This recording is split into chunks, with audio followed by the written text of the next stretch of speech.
What up, though? One Pride. This is the Roar of the Lions UK podcast, the podcast where one pride goes worldwide. My name is Anthony Fitzpatrick, and this is the college football podcast, another special edition. This is another college football watch-along on this Saturday evening, and this is our edition of the Holy War. The 23 ranked Utah Utes on their way to Provo to take on the number 15 BYU Cougars in one of college football's most intense and heated rivalries. It is the first time this game has been ranked in 16 years.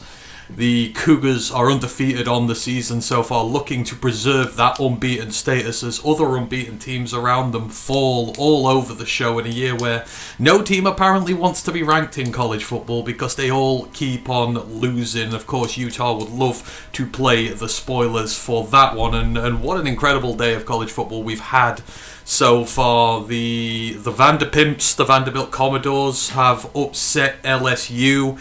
As of a few minutes ago, Alex Mortensen, new interim head coach at UAB, son of the late ESPN analyst Chris Mortensen, has just registered a stunning upset victory over number 22 ranked Memphis, which has just ruined Memphis's big game with USF next week. But I mean, what an absolutely tremendous win that is for him. And one of the teams that we stand the most on our college football podcast, myself and Ryan, the Hawaii Rainbow Warriors. They're at 5-2, aiming to be bowl eligible for the first time under the reign of Timmy Chang.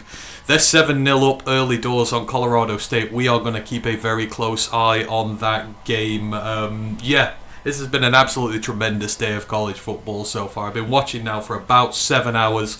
Got about another 3 to go, so hopefully you'll all be with me to see me through this one. Mile Marker is in the building early. He goes, nice write up for this game, Anthony. Appreciate it, Mile Marker. We love the Holy War as a fixture. It's like the Backyard Brawl. It's one of those games that just brings out intensity. You know, great trench warfare play, a lot of hard hitting. These are the games that we like, and it just so happens that there's a lot of draft talent knocking around these two teams this year as well. So, when I'm trying to pick the games to stream, we're trying to get to different teams so that we can put the focus on different teams and introduce you to as many of their players as possible and to try and shine the spotlight on them. And if it happens to be a massive rivalry game as well, then so be it. That's the absolute best. Obviously, we did Indiana and Oregon last week as we saw Curt Cignetti's first signature win as Indiana head coach. I've watched them again today. They've absolutely bulldozed Michigan State out the way. That was a good watch. But yeah, Utah and BYU, it's going to kick off in roughly 30 minutes time. I wanted to come on early just so we could talk about some stuff that's happened during the day in college ball already, and so we could also give you a little bit of a rundown on the Utah and BYU teams as well, and some of the players that you might want to watch out for and how they're doing, and some of these draft prospects we're on about. So yeah, we got about half an hour where we're going to go through that, and then we'll get into the game, and yeah, hopefully it is going to be a good one just like last week's was. Malbarker goes yay Hawaii. Duncan Stewart goes New York, and his wife Sarah, wife Karen, wife Bula. Well, thanks for all being in the building, everybody. Right, as we mentioned, let's just have a look at some of the results. So as mentioned, ranked teams have been dropping like flies, and this goes back to last night. So we had two big shockers last night. The number 2 Miami Hurricanes, ranked obviously, playing against Louisville, and they lost in what was a stunning. Obviously, we expect Miami to kind of balls it up at some point as they go along, but maybe this was not the game we were expecting them to. But yeah, Miami got knocked off, and they did not look good. They went behind in a hole early, and they were not able to recover out of that one. Louisville ended up winning 24-21, and what was a big upset there. And then Mile Marker, you'll be pleased to know that I watched your Minnesota Golden Gophers last night playing against number 25 ranked Nebraska. We knew that Nebraska were frauds. We just didn't know when they were going to show it, but they showed their teeth last night. Minnesota won 24-6, and for Minnesota, they registered the most sacks in this game in the history of the sack the sack stat counting up era, which is back in 1977 when stats started getting counted as an official statistic. Minnesota had 9 sacks. They've never had that many in a game before. They absolutely used and abused Dylan Ryle. Nebraska just got absolutely nothing going. Drake Lindsey had another fantastic evening, the young redshirt freshman at quarterback. Obviously the run game they were able to get going really well, and that defense was just pure-blooded nasty. I think Anthony Smith ended up with 2.5 sacks on the evening. What a day he is having. But yeah, 2 ranked teams fell last night. Obviously we've mentioned Memphis, the number 22 ranked team. They have just lost to UAB, which is a stunning upset because UAB were like 23-point favourites. Memphis were 23-point favourites for that game, and UAB have just absolutely brought the shock out of nowhere. Obviously, the all-ranked affairs so far. Ole Miss went down to Georgia. Well done, Lisa, and your Georgia Bulldogs. They couldn't stop Trinidad Chambliss to save their lives until the fourth quarter of that game, and then the last 3 drives, Ole Miss's offense just kind of died a death and never really came back. Obviously, LSU, the number 10 ranked team, downed by the number 17 Vanderbilt Commodores, and the Commodores were absolutely tremendous yet again. I watched that game from start to finish. I just love watching Vanderbilt play football. They run that option offense, which is very simple, and yet it's an absolute nightmare to defend against. I think at one point Pavia had only thrown to tight ends for like the first 3 quarters of the game, and they were just not able to stop the tight ends.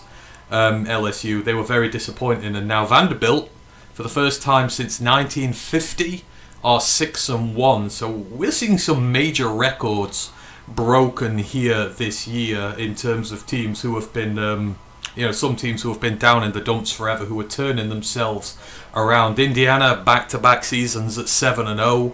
But they'd not done that for a long time before last year. Now they've done it 2 years in a row. It's absolutely the standard for them now. And then, of course, we've got some big games going on this evening as well. We've got the Jules Shillelagh is going on, USC and Notre Dame. We'll keep a close eye on that. Notre Dame's season is over in terms of the playoffs if they lose that game. So that's huge for the Fighting Irish. There's no coming back. 3 losses to the only 3 good teams on your schedule. You are not making the playoffs. And for USC, they need it as well. They don't want their season to go awry.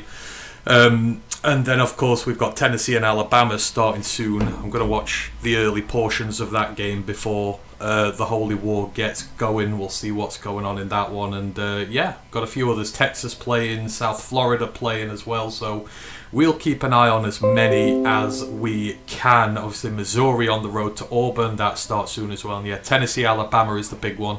Huge test for Kalen DeBoer in keeping his season going. Marmarker goes, you did? Lol, yes, I did. I did stay up and watch Minnesota. I had no intention to, but I started watching it and I was quite fascinated by it, and I ended up watching it. So, yeah, great performance from your Golden Gophers last night, buddy. They look good, in a good place. They can keep Drake Lindsey after this year and get him a second year there, then I think there's very positive vibes for that team going forward. There's not many obvious deficiencies on it. I think it's just big game experience against some of the big boys, but there's no reason they can't do in Indiana as far as I can see with them. They look very impressive. So, hey ho, right, let's just take a little breakdown into these 2 teams then. So, as I mentioned, Utah ranked number 23 on the road to number 15 BYU. And there's some really interesting battles that we want to watch out for tonight, and it all starts in the quarterback room with 2 very intriguing quarterback prospects. Maybe not threatening the draft this year, but certainly names that you want to keep your eye on going forward. On Utah's side, you will have heard about this kid a lot because me and Ryan talk about him all the time, but the Utah quarterback, Devon Dampier, the New Mexico transfer, he is for us one of the most fascinating prospects just in the country. He's one of these legitimate dual threat quarterbacks who, he can hurt you with his legs. He likes to stand and deliver pass first, which are the type of dual threats we like. They don't just go running all the time. He only runs when he has to, but they can do design QB runs for him, and when he does escape the pocket, he's very hard to bring down. Currently on the year at 1,132 passing yards, he's throwing at 71% completion, so very efficient as a thrower. He's got 11 touchdown passes. He's thrown 3 interceptions, but he's really cut down on that issue. He threw 12 picks for New Mexico last year, but the turnovers he's getting under control. As a rusher, he's got about 400 rushing yards on the year, going at 6.3 yards per carry. So as I say, a very credible threat on the ground. He's got 5 rushing touchdowns. He has fumbled 4 times though, so does need to get that under control. He's forced 18 missed tackles on the season, so again, when this guy gets in space and when he gets running, he's hard to bring down. So if you're BYU tonight, your tackling has to be on point. And in the QB battle, he's matching up on BYU's side against Bear Bachmeier. And if you're wondering if you've heard that end name before, yes, it is that lineage, that family. Hank Bachmeier, the former, he was at Louisiana Tech. He was at quite a few places, Hank Bachmeier was, but he had over 10,000 yards in his collegiate career.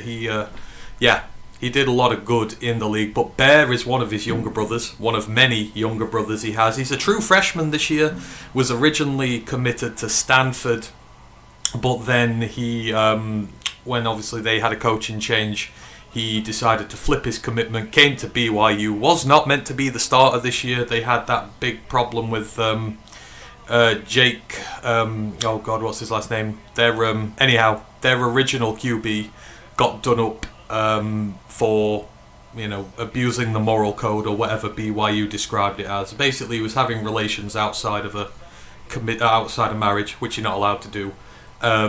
So he transferred out, and Bear got the call to start. And Bear Bachmeier's looked very good this year so far. So he's 6'2", 220 pounds. He's got 1,213 passing yards. He's throwing at 63%, which for a true freshman, pretty decent. 8 touchdown passes. He's thrown 3 interceptions. All of those have come in the last 2 games. He had a very, very clean start to the year, but there's been about 7 turnovers in the last 2 games, so the true freshman jitters have been getting to him a little bit. But overall, he's been very good. He's got 317 rushing yards, 7 rushing touchdowns as well, and he's got 4 fumbles. So Bear is a legitimate dual threat as well when you need him to be. So again, very fascinating QB battle. We've got 2 stand and deliver pocket passers who are also very mobile and can act as dual threats as well, but they love to get the ball downfield first and foremost. So yeah, 2 quarterbacks who I think we're all going to very much enjoy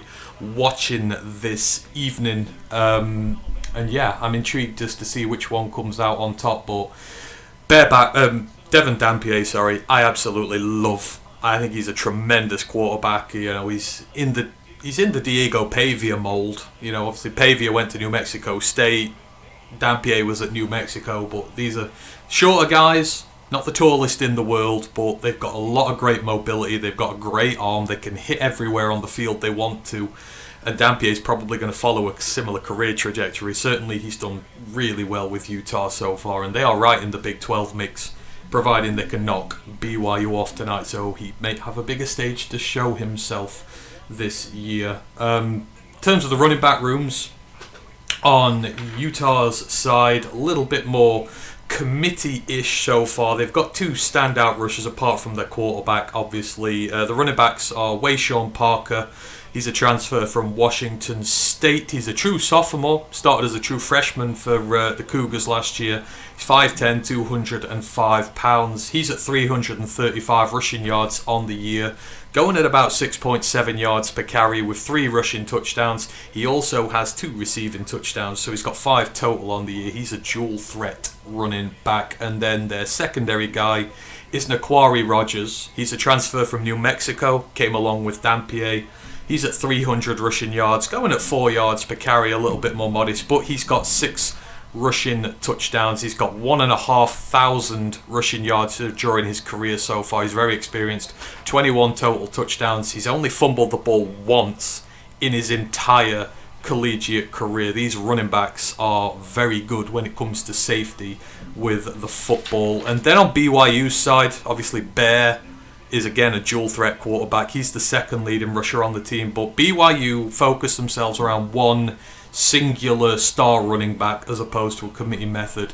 L.J. Martin, it is his third year at BYU. He started every single year that he's been there. He's 6'2", 220 pounds, an absolutely beautiful build for a bulk running back like he is. He's had 102 carries this year so far, 651 rushing yards, 4 touchdowns, hasn't fumbled the ball once. He's had 400-yard games in his 6 so far, and BYU like to get frisky with their run game. Their second leading rusher this year is one of their wide receivers, so Cody Hagan, keep an eye out for him. He's got 7 carries for 101 yards and 2 rushing touchdowns, so they love to use the receivers on the trick plays. They've got a tight end who's got about 80 yards as well, so yeah, don't just be looking for the running backs in the backfield. They use a lot of motion, try and get these guys out in space, so BYU's is a little bit more exotic whilst having a lead back as well to do most of the dirty work. In terms of the receiver rooms on both sides, on Utah's side, Ryan Davis, he's their leading receiver, another transfer from New Mexico this year. He's a 7th year player. He's had injury issues. He's 5'11", 180, got 415 yards and 2 touchdowns on the year so far. And then the other one you've got to watch out for, the true freshman, J.J.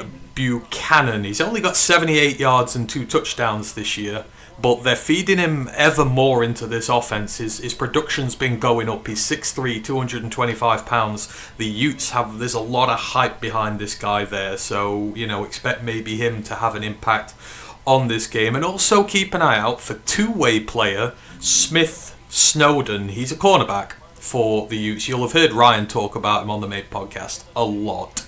He loves this kid, but he's been targeted 13 times this year. He's got 13 receptions for 57 yards. He is a very handy receiver, and they will bring him in as and when they need him, although he does predominantly play on the defensive side of the ball. And they've got a really good tight end as well in Utah, Dallin Bentley. He's a 3-year Utah Ute. He's got 270 yards and 3 touchdowns on the year, and he's big. He's 6'4", he's 250 pounds, so expect him to be in the passing game plenty. And then on BYU's side, a guy who I love very much, Chase Roberts. He is a 4-year BYU receiver. He's 6'4", 210 pounds. He's their outside receiver predominantly, although he does play in the slot a little. He's at 420 yards on the year, over 19 yards per catch. He is very much a deep field threat. He's got 3 touchdowns on the season, but over his BYU career, he's at 2,189 total yards. He needs just a smidge under 180 more, and he's going to go top 10 in BYU history for receiving yards, and he's got a long time to go yet, so he could end up as statistically one of the best BYU receivers of all time the way he's going. Backup after him is Parker Kingston. They're 5'11", 185 pound hybrid. He's got 333 yards on the year and 2 touchdowns. This is a breakout year for him. It's really his first year as a starter. And then the tight end is Carson Ryan, the Utah transfer. So one of the guys who has crossed enemy lines. He's 6'4", 250. He's got 211 yards and 2 touchdowns, and he is an elite run blocker as well. So those are your playmakers on both teams. Brent DeWitt is in the building. Congrats, mile marker, Gophers again. And unfortunate to you, Brent, I saw that Tulane catch that won them the game against Army, and all I can say is they got very, very, very lucky. And if I was an Army fan, I would be absolutely heartbroken by it. He bobbled it twice and had no business catching that ball whatsoever, and Tulane win a thriller against Army. But yeah, you guys were very hard done to.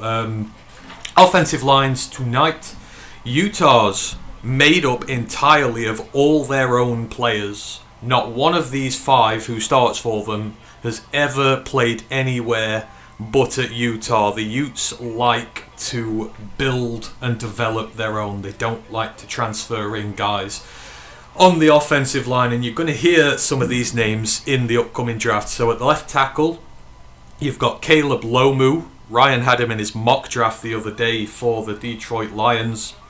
He's a three-year Ute. He's got 2 years worth of starting experience. Not giving up any sacks this year. Just 2 quarterback hits and 3 hurries. He is 6'6", 308 pounds. At left guard, you've got Tanoa Togiai.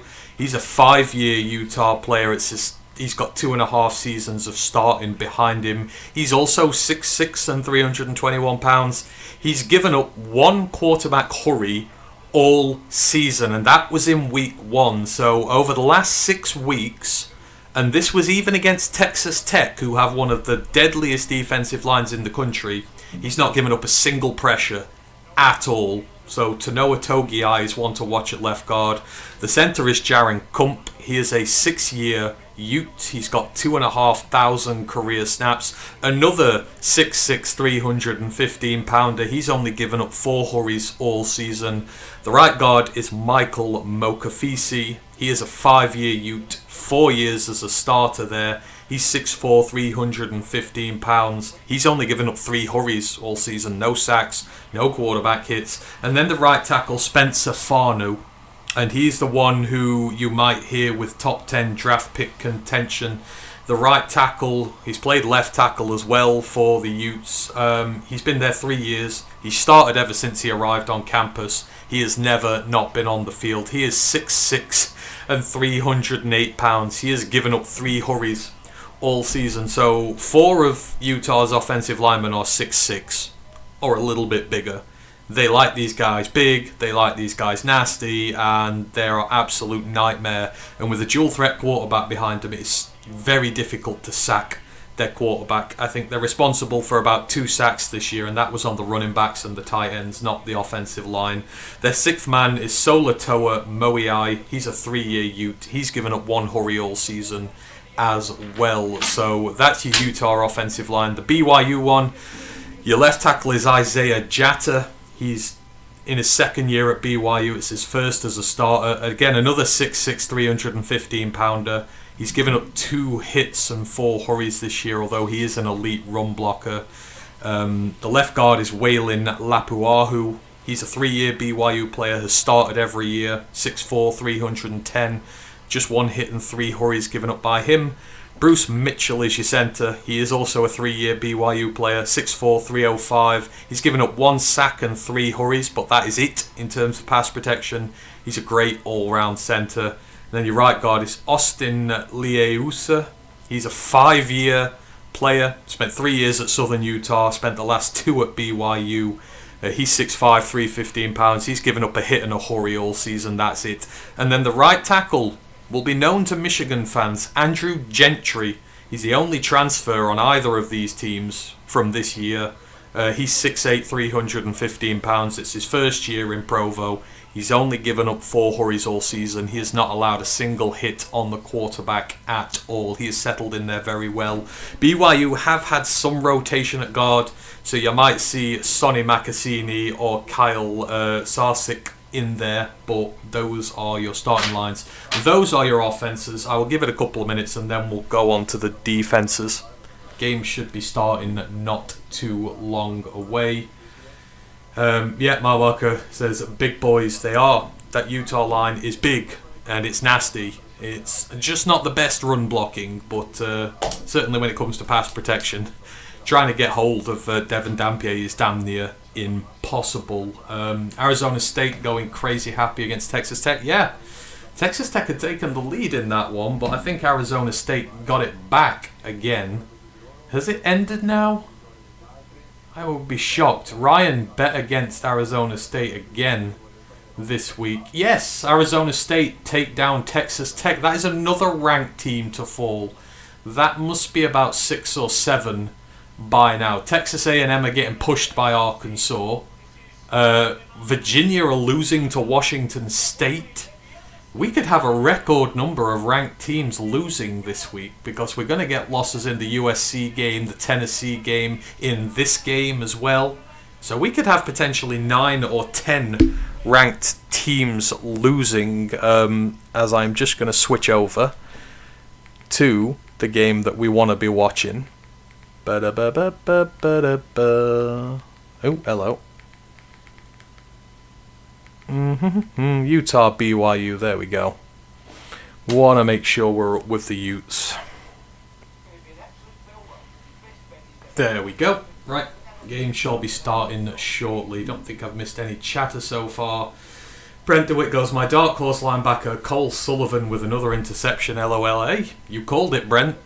You are the Michigan guy, you do watch them, and you've absolutely nailed it with him so far. Cole Sullivan having himself one hell of a year. Obviously, he's not going to come out in the next draft cycle, but if you're looking in a year or two's time, he will be somewhere you want to go if you're looking for great linebacker play. He's eligible in 2028, so yeah, this is the first year of eligibility for him. His run defense grade is 83 this year. His tackling is 83 as well. The pressure rate, he's got 2 sacks on the season and 3 interceptions. What's he built at? 6'3", 230 pounds. I tell you what, he's got the building of a star linebacker. He does.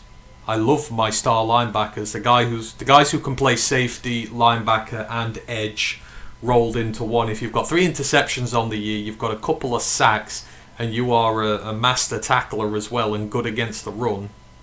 Hell, that is those are good. So I don't know what Michigan does with their linebackers. I assume with it being Wink, they don't use a star linebacker, but they should consider it. His stats are crazy. So his receptions, he's given up 12 receptions on 15 targets, which means every target that has been incomplete against him has been an interception. It must be kind of a record for that. I would absolutely have to check that one out, but that must be some sort of record. If you don't complete a pass against Cole Sullivan, it means he's intercepted you. Where were we? But yeah, he certainly is a dark horse, one to watch there. Just very quickly, because we're about to start soon. Oh, Cam's on the... we've got Jason Benetti. That is awesome. We've got Jason Benetti on the call. That is good for me. These defenses, tale of 2 different systems. So on Utah's side, their star edge rusher, John Henry Daly. He is actually a transfer from BYU, so he has crossed enemy lines, and BYU must be regretting that. It's his first year as a starter. He sort of had a rotational year at BYU and at Utah, but this year, my God, has he blown up. He's 6'4", 255 pounds.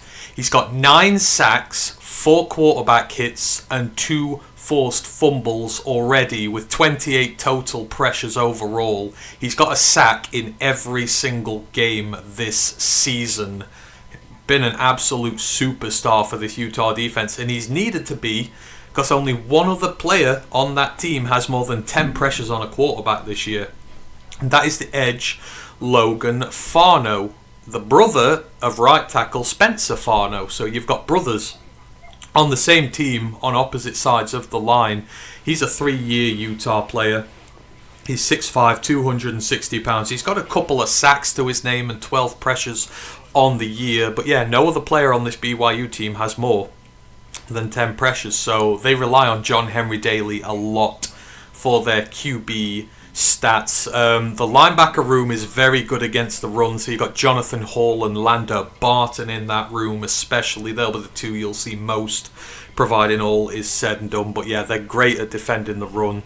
And then in your secondary, you've got some feisty prospects at corner. Jackson Benet, he's a redshirt freshman. This is his first year as a starter.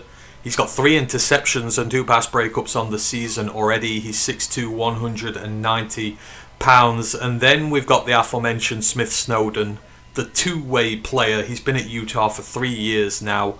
He's 5'10", 185 pounds. So on the smaller side, he's got 3 pass breakups, but in terms of his receptions, he's only given up catches on 10 of 21 targets, which is a rate of 47%. Anything sub 50, usually pretty good. And then you've got a really good safety in Teo Johnson. Again, a career Utah player. He's 6'1", 200 pounds. He's got an interception on the year, and he's 4 of 12 on targets. He's only given up receptions on 33% of his targets, so the coverage is good. On BYU's side, they don't sack the quarterback very often. They've only got 10 sacks all season, but what they do have, they have the 23rd ranked run defense in the nation, and they've got the 16th best passing defense in the nation. So what they do, they stop you from running the football, and then the secondary is really good at holding up against quarterbacks throwing on them without really being under a great deal of pressure. But it's a system, it works. No, don't always have to sack a quarterback load to have a good defense. Players you want to watch out for: the linebacker Jack Kelly. He spent 2 years at Weber State. He's had the last 2 at BYU. He's 6'2", 242 pounds. He is a blitzing linebacker. They play him on the edge a bit. 4 sacks, 3 hits, and a forced fumble on the year for him. The defensive line is very good against the run, and specifically one of their standout defensive tackles, and I've got to do his name justice here, it's John Taumoepeo. He's a 2-year BYU player. He's 6'2", 300 pounds, elite run defender. He's a product of the JUCO system, started in JUCO, came to BYU. He's turned into one of the best defensive tackles against the run in the Big 12. And then on the edge, you've got Viliami Pouha. He's a 2-year BYU player, 6'3", 270 pounds. He's a great run defender again, 10 pressures on the year. But 5 of them came in the last game. He had 2 hits and 3 hurries, so maybe we're seeing a little bit of a pass rush develop with Pouha there. The linebacker room is fantastic. Isaiah Glasker, the standout in this room.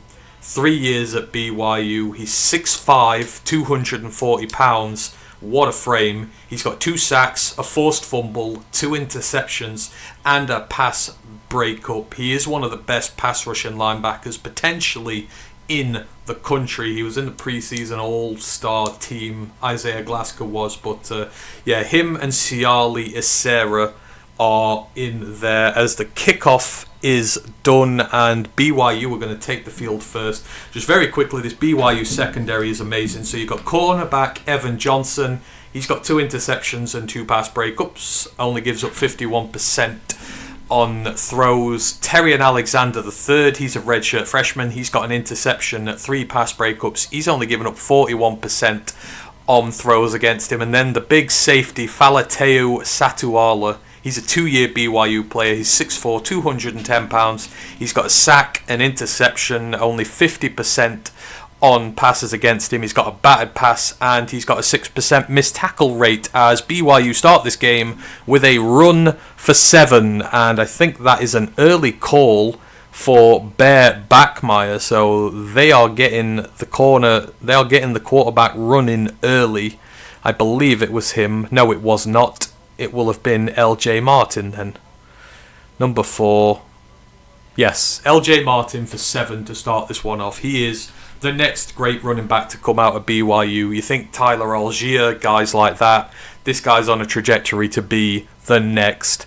As Bear drops for his first pass attempt, and he gets an early completion. Good start from BYU there to his number 11.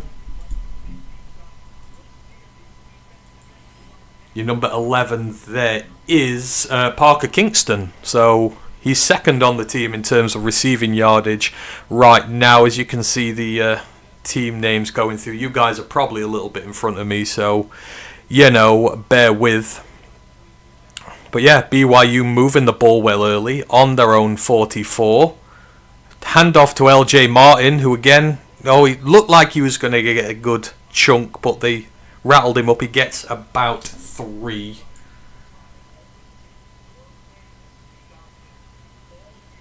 Brent says this game was a coin flip, Utah. Yeah, the rivalry games are always coin flips. You can't take records into account. You can't take form into account. It all goes out the window. It's which team is up for it more, and these two teams have a lot of steel behind them. So, yeah, it is just an absolute coin flip in these circumstances. Bear Bachmeier drops. He is pressured, rolling out, has to throw away, and I think that is our first introduction. That is Lander Barton, the linebacker, putting serious pressure on Bear. Forces him to throw it away, and they're on third down early. Just comes on a blitz around the edge of the right tackle.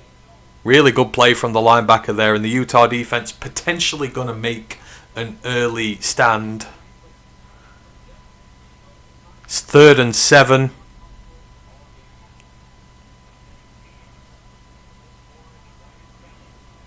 BYU's offense is good on third down situations, so you would expect them to have a good go at this. Bear drops, he's pressured, and he's sacked. Down he goes. First sack of the day. And is that him? Is that the man? I believe it will be. Yes, everybody, say hello to John Henry Daly with sack number 10. And watch as he just bulldozes his way through the left tackle. Straight to the quarterback. That's Isaiah Jatta. He's not given up a sack this year at left tackle, but John Henry Daly's got to him early, and BYU are going to have to punt. Bit of an awkward snap. Huge kick downfield. Goes to the Utah 12. And very early success there for the Utah Utes defense. John Henry Daly, sack number 10 on the season already, and already he looks an absolute menace. I can get his numbers up again here, but yeah, that is now a sack in 7 consecutive games for him. He's 6'4", 255 pounds. His run defense is up at 70, so he's good at that as well, but he is primarily your stand and deliver pass rusher. So 10 sacks, 4 QB hits, and 2 forced fumbles on the year at this point, and he just absolutely bull rushed his way through the left tackle there. And he started out at BYU as well, so BYU are going to absolutely hate the fact that he's having a blow-up year with the bitter rivals.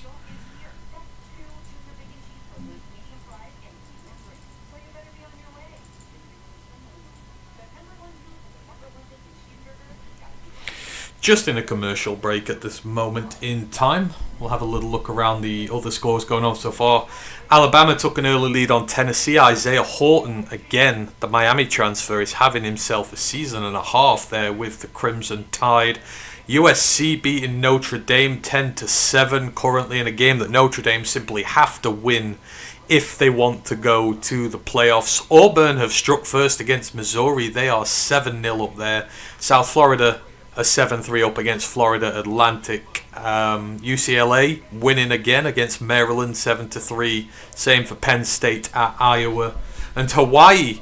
We keep mentioning Hawaii this evening, and we will. They're 5-2. They're on the verge of qualifying for a bowl game for the first time under Timmy Chang. And you know, those of you who've listened to our podcast, we started the podcast just before he took over there.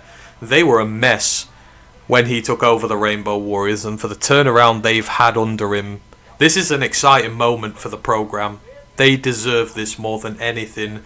They're on the road to Colorado State. It's their first ever chance to gain bowl eligibility under him. They're winning 14-7 with just 5 minutes left in the first half, so they're giving it their absolute everything. So we are all rooting for Timmy Chang and his Rainbow Warriors there. And Pittsburgh leading 7-0 on Syracuse. There's only 3 games not started at this point. One of them been Florida State on the road to Stanford. And I've said to Ash, if Florida State lose that game, I'm going to make his life hell for weeks to come. In terms of the early fixtures, Texas A&M they now have a good cushion over Arkansas 11. They're winning 38-27. Oregon have violated Rutgers. It is 41-3, and it's not even halftime. I think Oregon are taking that loss to Indiana a little bit personally. Number 18 ranked Virginia are 17-7 down against Washington State, a Washington State team who nearly upset Ole Miss last week. So I don't know what they've got in the water with the Cougars there in Washington, but they've gone from being a very bad team to being very competitive very quickly as we are back for Utah's first drive, and we're going to get our first look at Devon Dampier. Well, not my first look, but I've seen a ton of this kid play, and I absolutely love him. He's one of the new quarterback crushers now. Just reminds me so much of he's like a less buff KJ Jefferson, except he's a better thrower. Yeah, the atmosphere there is absolutely raucous. I would love to go to Provo. It's one of the most beautiful grounds in the entire nation, and I would love to go see a game there one day. Oh, do we have a false start call already? The noise is absolutely tremendous. I've had to put the volume on my TV down to like 2 or 3 so that you can't pick it up through my mic, and I can still hear the noise coming from that stadium. And on the first offensive play of the game for Utah, they've already drawn a false start penalty, and this might be a very long, very penalising day for the Utes, you have the feeling, but their offense is built for this. There's a handoff at the 2, gets about 3 yards. They've given themselves a little bit of space, but they're still in a little bit of a hole here. So yeah, Dampier, since 23, he's got 28 rushing touchdowns, the second most amongst active FBS players. This guy is a menace with the ball in his hands. That includes running backs as well. But yeah, 28 rushing touchdowns for the diminutive Utah quarterback. They're at the 6. Another handoff. Goes around the right tackle. Gets a little bit of room. 2nd and 10 is going to become about 3rd and 4. They're at the 11-yard line. So they've opened it up to throw now if they want to. So, yep, the offensive line is as advertised. Lomu, Togiai, Kemp, Motokusi and Farnu. Yep, no one in there that we didn't expect to be. It's 3rd and 4. Utah, quick throw and wide open receiver. And Utah have got themselves out of bother. That is Davis. Ryan Davis. So he's the 7th year New Mexico transfer. 415 yards. He's the leading receiver for Utah this year. You're going to see a lot of him in this game as they go in hurry up now. But a rush is stuffed for nothing. It's going to be 2nd and 10 for the Utes. But they did exceptionally well to get themselves out of a really bad hole there. Going to their leading man, Ryan Davis. Dampier remaining cool under pressure, despite the noise, which is absolutely phenomenal. Cougars' defense is really good. Both these defenses are really good, to be fair. Dampier rolls out, throws, good catch. Going to be short of the sticks. And that is, I believe, again, he's gone to Ryan Davis. Again, he was on the edge that time. He played in the slot for the first throw, but he's a bit of a hybrid receiver. They play him all over. So they're down to 3rd and 1. Bet you anything they call Dampier's number here to get this over. They've got empty backfield. Yeah, this is 100% going to be a quarterback. Or is it? Yep, there he goes. He gets the first down. Oh, he breaks up to the 50. Called you that one. You get to 3rd and 1, 3rd and 2, you can guarantee they will leave the ball in Devon Dampier's hands and run him. As Arkansas are back to 5 points down again. There's still 11 and a half minutes in that game. Tamu are in danger. That defense is going to buckle at some point. They're playing LSU next. That's going to be the thing that holds Tamu back this year. Dampier rolls out again on the 50. Really risky pass. Tried to kind of shovel it over a BYU player's head and it nearly got picked. 2nd and 10. But they are at midfield now. They've made good progress on this drive. Mile marker goes, Dampier looks so small against his line. He does, doesn't he? Don't forget, Devon Dampier is like 5'11". 4 of that 5 offensive line are 6'6". So there's a full foot of difference here as they bring a man over in motion. They use the end around and he breaks free to the 30, to the 20. As they break out the trick book. That is number 13. I believe that is Daniel Bray. one of their backup running backs. He only had 73 yards on the season, but that was a good 20 or so there. Good tackle from BYU to stop him housing that, but Utah are down to the 21 of BYU with a fresh set of downs. Dampier comes up to the line of scrimmage. He's calling something in protection. He's seen something he doesn't like. He's so good at spotting all these little nuanced things. The ball drops back. He drops back. He's scanning the field on his 5th, 6th read now. He rolls out. I think he's going to run. He gets about 2 yards. But that's one of his big parts of his growth this year. Like I said, last year, he had 12 interceptions and a whole bunch of fumbles in the run game. Turnovers were his gig. Although it was his first year as a starter, so you can forgive it. But you've just seen there, it's a great play. He's scouring all over the field. He can't find anything that he likes. He takes it for 2 yards and lives to fight another day. May seem trivial, but these are huge when it comes to grading quarterbacks. He's getting a lot more sensible, and that's big for his growth. It's a design quarterback run this time for Dampier, and he gets about 6. I think this is going to be a 3rd and 2. We're at about the 14-yard line for BYU, and Utah are looking threatening on this drive. And this is the trouble for BYU. They won't have seen many quarterbacks like this year. It won't be the best. It's certainly not the best rushing offense they've come up against, because BYU are really good against the run. But in terms of the dynamic dual threat quarterback who can just add these little wrinkles to an offense, they've not seen anything like him yet.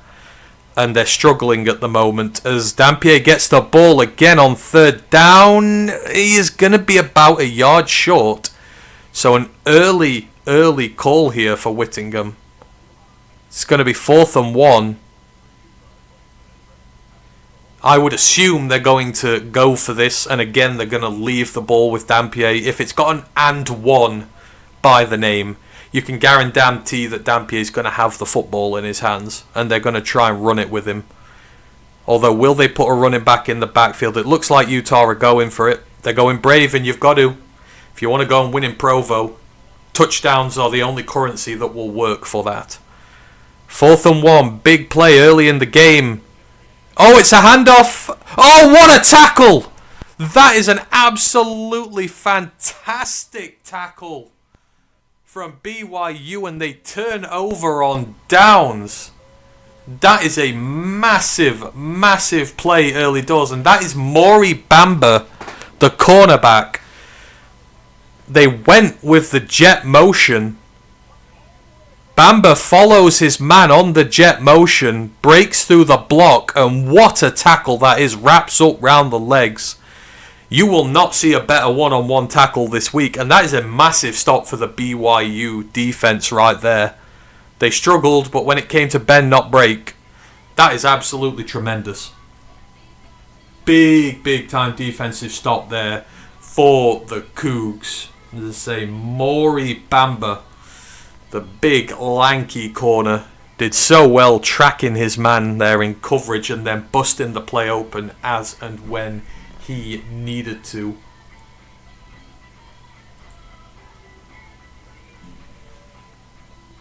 So we're still at a 0-0 game. Both opening drives, we had a 3 and out pretty much for BYU, and then we've had a turnover on downs. Big defensive stand in BYU's own red zone. And we are still scoreless.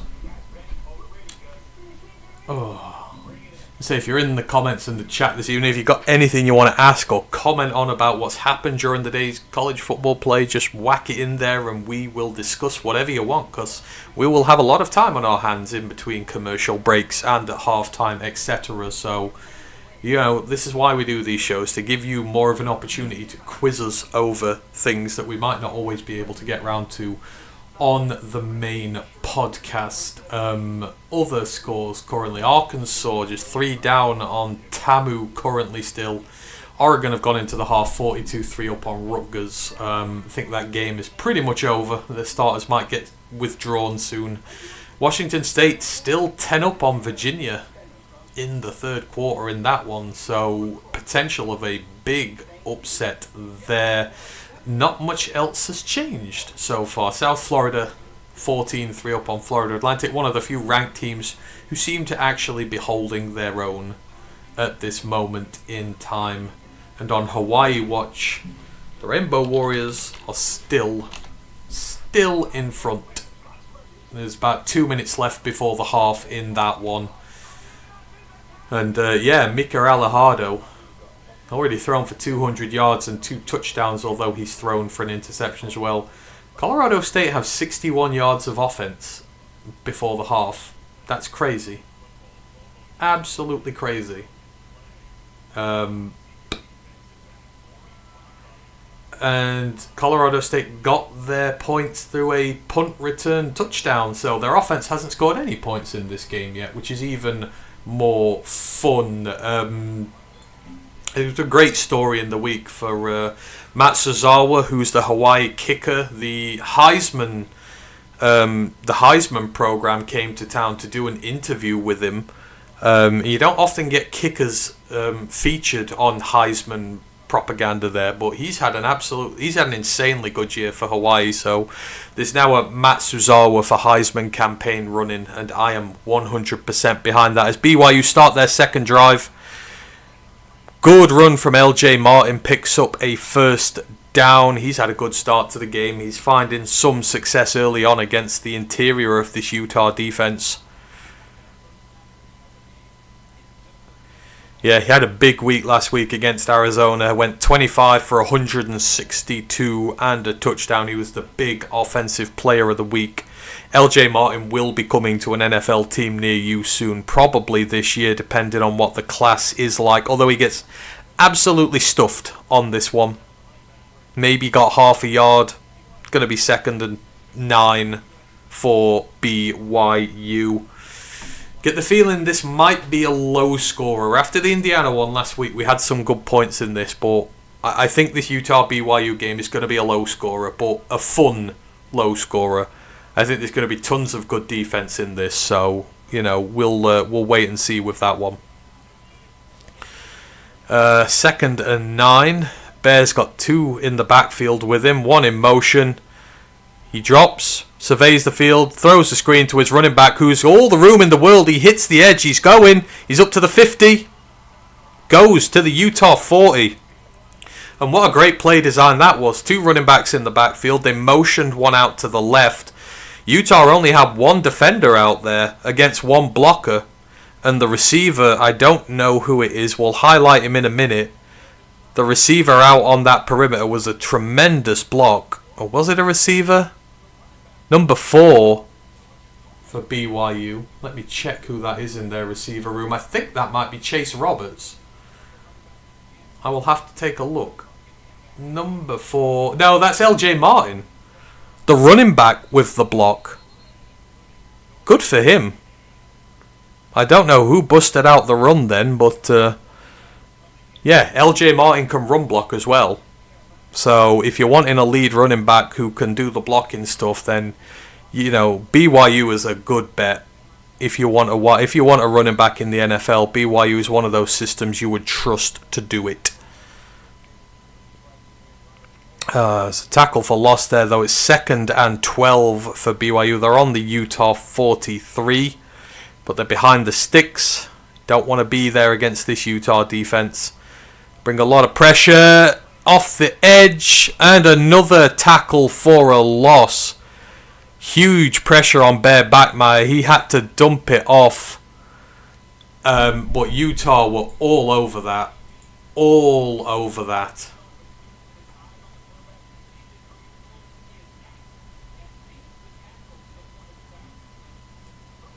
Couldn't quite see. I think that was Elijah Davis, the corner, who broke that one up. But we're at 3rd and 14 after successive tackles for loss. And now Daly's coming for your quarterback. So you best hold up well against him. They're only bringing 3. Bear drops. He's running. Oh! He gets about 13. He is so close there. Did he get the first down? Nope. They're at 4th and 1. And what a play there from the BYU offensive line. They just drilled out a hole for Bachmeier to run down the middle. Seemed to take Utah by surprise. They've stopped him short. And now Utah, after getting turned over on a 4th and 1, BYU are going to go for it on a 4th and 1. Can they do what the Utes did not do and keep their drive going? They've got the heavy set package out.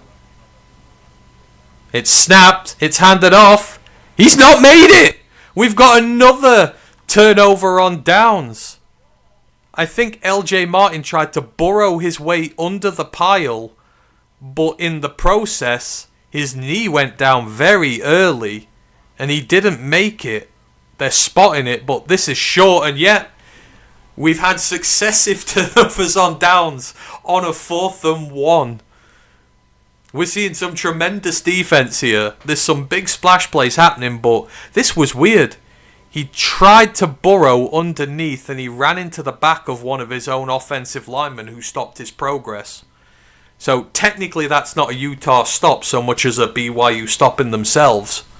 But yeah, folks, we're going to have that type of game. We've had punt, turnover on downs, turnover on downs. This is one for the sickos, and this is the football that we love.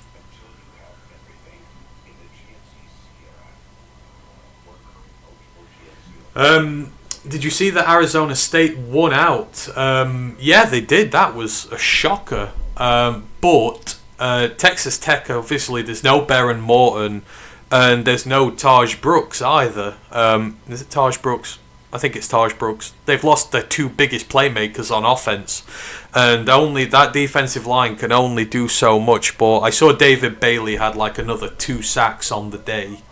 Like, he's putting up video game numbers at the minute, David Bailey is. We talked about it on the college pod earlier in the week. He's got like 27 pressures in the last 2 weeks. Like 5 sacks, 8 quarterback hits. Just absolutely all sorts. David Bailey.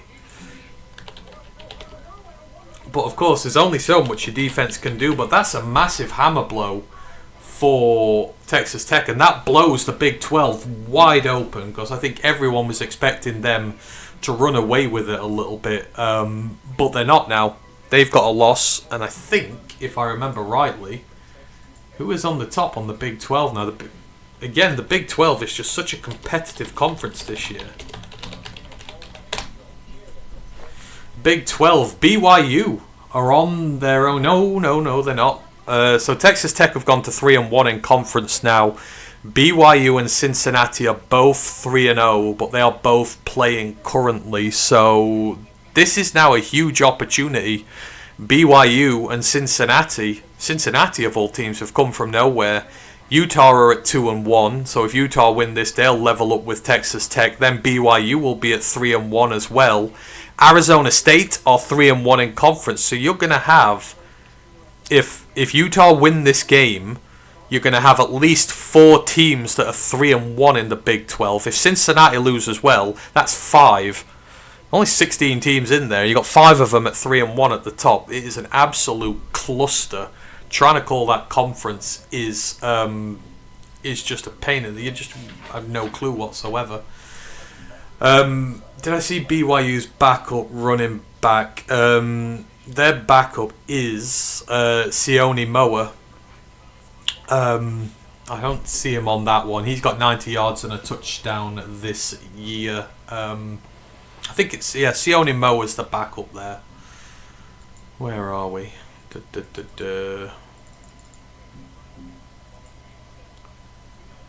Yep, back-to-back stops by both teams. Yep, back-to-back turnovers on 4th and 1s. Both teams getting brave, neither working out, as Dampier is nearly sacked. Number 90 for BYU comes up and makes the play on defense, forces him to throw it away. I don't know what went on here. So you got the tight end just completely, the running back completely misses his block. And that is Hunter Clegg, the edge. He doesn't have a sack this year. He nearly had his first sack. And it's an intentional grounding call. What a play from Hunter Clegg. So that's going to be a massive loss for Utah, and the down is going to count. Yeah, the running back just it's the receiver. It's a receiver in motion, completely whiffs on the block. Dampier tries to throw it away to the sideline, but it doesn't make it. It's now 2nd and 20, so already Utah way behind the sticks at this point. And to be honest, neither one of these offenses are built to work from 2nd and 20. BYU going to bring a lot of pressure here. You want to try and run against Taumapeo up the middle. Good luck to you when you need 20 yards. The noise is deafening. It's a handoff. Dampier. Oh, what a trick play there from Dampier. Completely fooled the BYU defense with a fake handoff, and he gets about 12 yards. That's how good he is, folks. That one play there epitomizes the sort of quarterback that Devon Dampier is. That was absolutely tremendous from him. Completely fooled everybody with the fake handoff. He pulled it at the last moment. Managed to hit a gap where the right guard was. And then dodged 2 tackles and got to the outside. It's 3rd and 8. Still a long one for Utah to convert. Dampier drops back. He's surveying. There's nothing there. He's moving round. It's battered down at the line of scrimmage. And it's going to be a punt. That is Keanu Tanuvasa, the defensive lineman. Big number 57. Lining up over the centre. Shakes the centre. Working his way through. Just gets a big bear paw up there. And the BYU defense says nay. And Utah going to have to punt again. Not the biggest one either. Oh, that takes a favourable bounce. Goes to the BYU 16. The receiver then decides to play it. Only gets to the 17. That's a good punt there from Utah. And yes, we have a very defensive game. We're in the last 2 minutes of the first quarter, and we have no points as of yet. And we've had no attempts at points either. We've had a punt from each team, and we've had a turnover on downs from each team. Both teams turned over trying to convert 4th and 1s deep into opposition territory. So at the minute, defenses are holding fast. Yeah, Mark, that was a great trick play from Dampier there. It's just a shame they were at 2nd and 20 and needed to get so much yardage back, which they were unable to do. But yeah, it shows just what he's capable of. Think this is his 2nd year as a starter, so I think one more year. This time next year we'll be talking about him as a legitimate draft prospect, providing the passing keeps going. But as I say, he's throwing 71% this year. That's very efficient passing. Just got to keep the turnovers down, but he's not turned it over so far, which is good for him. Just have a look elsewhere. Most of the early ones are finished now. Texas A&M back to 10 points up on Arkansas. They should see that one out by this point. Washington State still beating Virginia by 10. There's another ranked team in danger. Still 12 minutes left in the third, so plenty of time for Virginia. But with the amount of teams that have fallen today, you would not put it past them to see another one. Then in the late slates, Tennessee have just evened up against Alabama, not letting them get away. Notre Dame have taken the lead against USC. That is now 14-10. South Florida pulling away from Florida Atlantic. Missouri losing 7-3 to Auburn early doors at the start of the second quarter. Texas are beating Kentucky 7-0. That's about to go into half time. So Texas again in another ugly low scoring game. Although their defense has been much better in recent weeks. Cincinnati 7-3 up against Oklahoma State. They should win that at a canter. Iowa beating Penn State. And Hawaii still beating Colorado State in the half. And that is you up to date for the time being. Let's say still 3 games to kick off, but nothing major in terms of ranked players or anything like that. Oh. I'll just say though, one of the things today, it's been nice to see some of these underdog teams finally, this season actually, this has been a breakout for a lot of teams this year. We saw Indiana last week, how they've returned to legitimacy under Kurt Signetti. And I didn't mention, but obviously you'll already know, that big new contract for Kurt Signetti. Over $11 million per year Kurt Signetti is earning now, and he's earned every single penny of it. There's this wonderful excerpt they did about him and his assistants. His offensive coordinator and defensive coordinator have been with him since Division II football, and their first paychecks they got off him were for $8,000 a year, because they were part-time and it obviously wasn't a full-time job. And you think it's crazy now that they're both getting paid about $2 million a year. They might have got a pay rise with him for this, I don't know what, but yeah. Signetti's DC and OC, their first paychecks with him were $8,000. That is loyalty. Not just a head coach when you come to a program. So many good head coaches are stymied by their coordinators. The real good ones you can be sure might have a chance, they will have a better chance of winning, is when the entire coaching team has been together for a long time.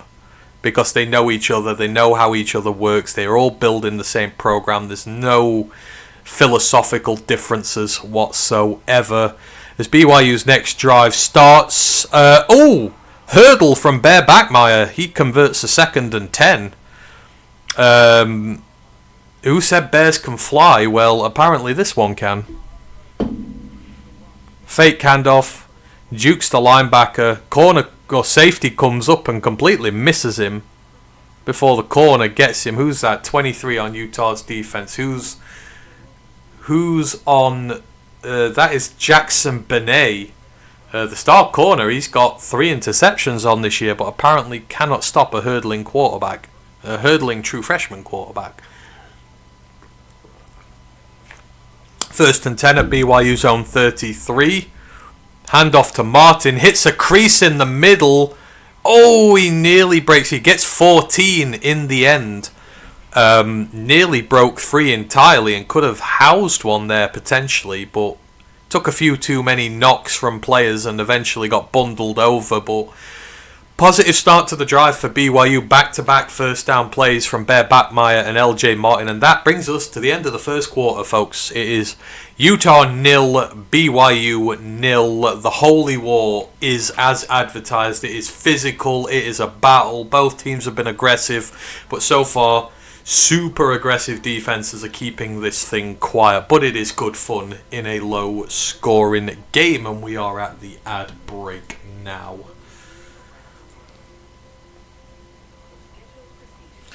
My marker goes 8,000 to 2 million. Nice. Yeah. Just goes to show, it is your loyalty as a coordinator as well. If you've got a smart head coach and you know he's going to the top, then go with him. Stay with him to the program. It's crazy their rise to ascension. Even with James Madison in the FCS not so long ago, but I think Penn State made a call to Indiana. And Indiana were like, no, you're not having him. He was earning $8 million a year before that. They've hiked it to over 11 now. The only thing they've done, though, and this is the one thing I will critique Indiana for, they have made his contract fully guaranteed. So at the minute, the buyout is somewhere in the region of $92.5 million. So if this project goes sideways and Indiana go back to being bad quickly, then they're gonna be looking down the barrel of one of the biggest buyouts in history, even bigger than Jimbo. They need him to last at least 3 years before they get below that. So I don't get why college teams do fully guaranteed contracts for coaches. Things can change so quickly, but I think in Signetti's case they'll be alright. You kind of feel like he's building a dynasty there. He says he wants to retire there. He doesn't want to go anywhere else. So providing they keep winning, I don't think there'll be any issues with it.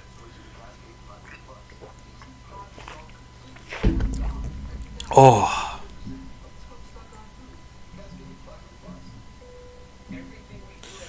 So yep, just currently in the commercial break as we wait for the second quarter to begin.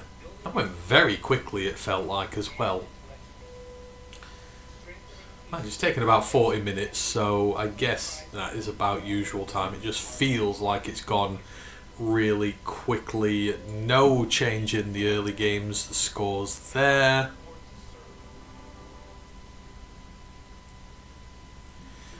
And no change really in any of the later ones. Still on upset alert in Virginia and at Auburn currently. Cincy is starting to pull away from Oklahoma State though, so they are not in danger currently. Oh.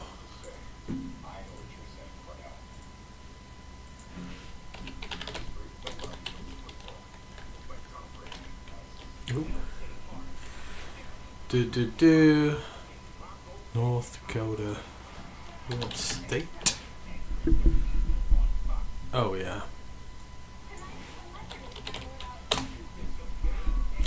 And in good news for you, mile marker, both Dakotas came relatively unscathed through their games today. South Dakota State, the Jackrabbits, won 35-14.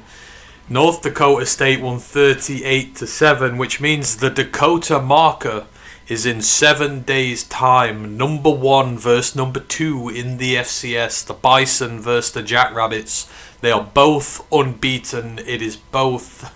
They are both going to be... It's going to be a great game, that is. That's weirdly at exactly this time next week. So a 1 o'clock start over here in the morning. 8 o'clock for you guys over there. But yeah, the Dakota marker promises to be absolutely fascinating between two 7-0 teams as we are just about to start the second quarter. BYU get done for... How do you get done for a false start? Don't tell me it is. Oh, we have a defensive delay of game. You very rarely see those.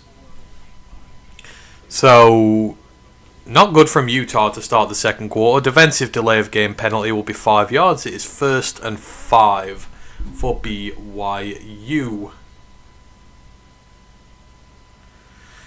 Okay then, let's go Bison. Absolutely. Did I see anything special in the Minnesota game? I mean, in terms of... hang on just a moment. LJ Martin runs, goes for 7, and it is a first down for BYU. I mean, I don't know, would I say I saw anything special? Ugh. I saw a great team performance. I saw very complimentary football played. I think that's what I would say. Again, does Minnesota, do the Gophers have like a... They're not a team that is full of bona fide stars, like number 1 overall draft pick types, but I think they're building very much in the right direction. I think just as Bear Bachmeier throws, he's got a reception.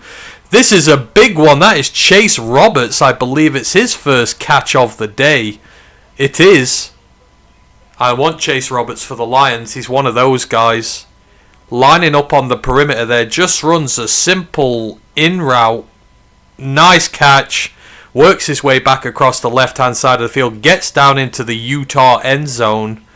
Into the red zone. They're down to about the 16. But, oh yeah, Chase Roberts, man. Look at him. He looks the part. It's his 33rd consecutive game with a reception. The man is just great. As Bear takes a shot at the end zone, and it is a touchdown. Chase Roberts, back-to-back receptions. BYU star receiver comes up clutch. First a huge gain working from the right-hand side of the field over to the left, and then a beautiful catch in the end zone with a man draped all over him. And BYU strike first. You can see the corners up in press coverage. Just beats him down the side and then highballs a catch as he's running into the end zone. Perfect throw from Bear Bachmeier. And an absolutely safe catch from Chase Roberts. That is great hands. Has no issues getting it in. BYU 6-0 as the PAT goes up and over. And in the Holy War, BYU strikes first, 7-0. And what a play. Look at that throw. The spiral is tight. in a high area, so the DB can't make a play on that. Only the receiver can get to that ball. Roberts is watching him from the start, puts his hands up, says, "Man, I'm open." Bear finds him. Tremendous play there from BYU and a tremendous two-play sequence from Chase Roberts. He is, again, you talk about underrated receivers who get no love and no appreciation. He is right in that category. I remember several years ago when a certain Puka Nacua played for BYU and he got no love either. Nobody was looking his way come draft time, apart from me. And he went on to have his career. But Chase Roberts is certainly in that mould. As I say, he's close to breaking into statistical categories of top 10 all-time receivers for BYU. He's not far off at all. Yes, he did look so smooth in those two plays. Again, the BYU receivers have to do a lot of dirty work fronting the run. So you don't get to see them make loads of splash plays and be really, and do the fancy stuff that receivers get love for. It's a lot of hard work that goes into it. But then when you give them an opportunity to make plays, they take them. They're very sound with the catching. Very technically refined. The route running's good, and you saw there with Chase, like the ability for yards after the catch as well. It's what Puka's known for in the league now, the yards after catch ability, because he's got that route running ability that gets separation, and you saw the amount of separation that Chase Roberts got just then was crazy. So, yeah, wonderful from them. Sorry, I was in the middle of your answer to the Minnesota question when we got there. But yeah, what I would say, Malmarker, I was very impressed with them. And I'm with you. What I saw was consistency from the team, but they played complementary football. The defense was tremendous. Like, that defensive line is absolutely fantastic. And it just went absolutely crazy. The sacks were coming from all over. It wasn't just Anthony Smith, which is good. You don't want just one guy in there that everyone's sort of teeing off on. Carter Mentz, he looked awesome. He had 2.5 sacks as well. I think Jackson Howard had 2 as well.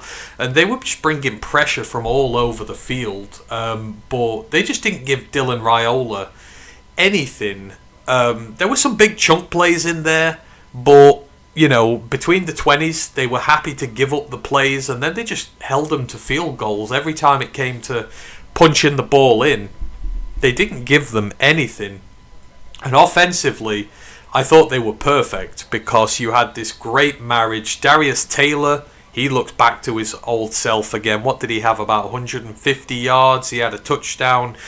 He looked great, and that just allowed Drake Lindsay to be able to play the play-action game and to lots of good passes. He was 16 of 20, so incredibly accurate, throwing at like 80% on the day. And I'm quite impressed with the receivers as well. You kind of thought it was just going to be Jamison Gears this year, and like there wasn't much else to go with it, but Gears didn't really have an impact in this game. That Jalen Smith looks awesome. Brockington, I think the tight end, had a good game as well. They were using Taylor out the back zone, but they were just swift, efficient, and they played really well, and they just gave Nebraska nothing. They suffocated them.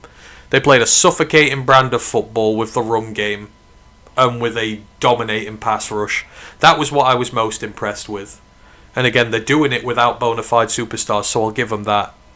And I think more and more of Drake Lindsay every single week. He looks legitimate. I think that was the benefit of him sitting under Max Brosma last year. I think Max Brosma was massive for your program, because it's sort of set up a quarterback lineage now. Max Brosma, hyper efficient, really good spreading the ball around the field, trying not to turn it over, he was pretty good with. And it's given Drake Lindsay something to work with, but Lindsay's taller, has a bigger arm, has a bit more in his arsenal.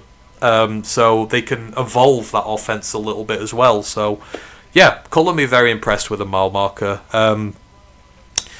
Sorry, missed a tiny little bit of Utah's drive here, but Utah are on the move again. They are on a 2nd and 1. They've got a first down already.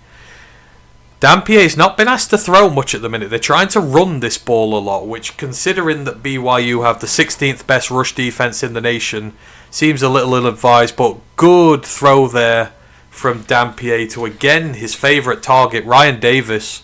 He's got like 4 catches on the day already. The 7th year out of New Mexico. Moves them to 1st and 10. They're approaching.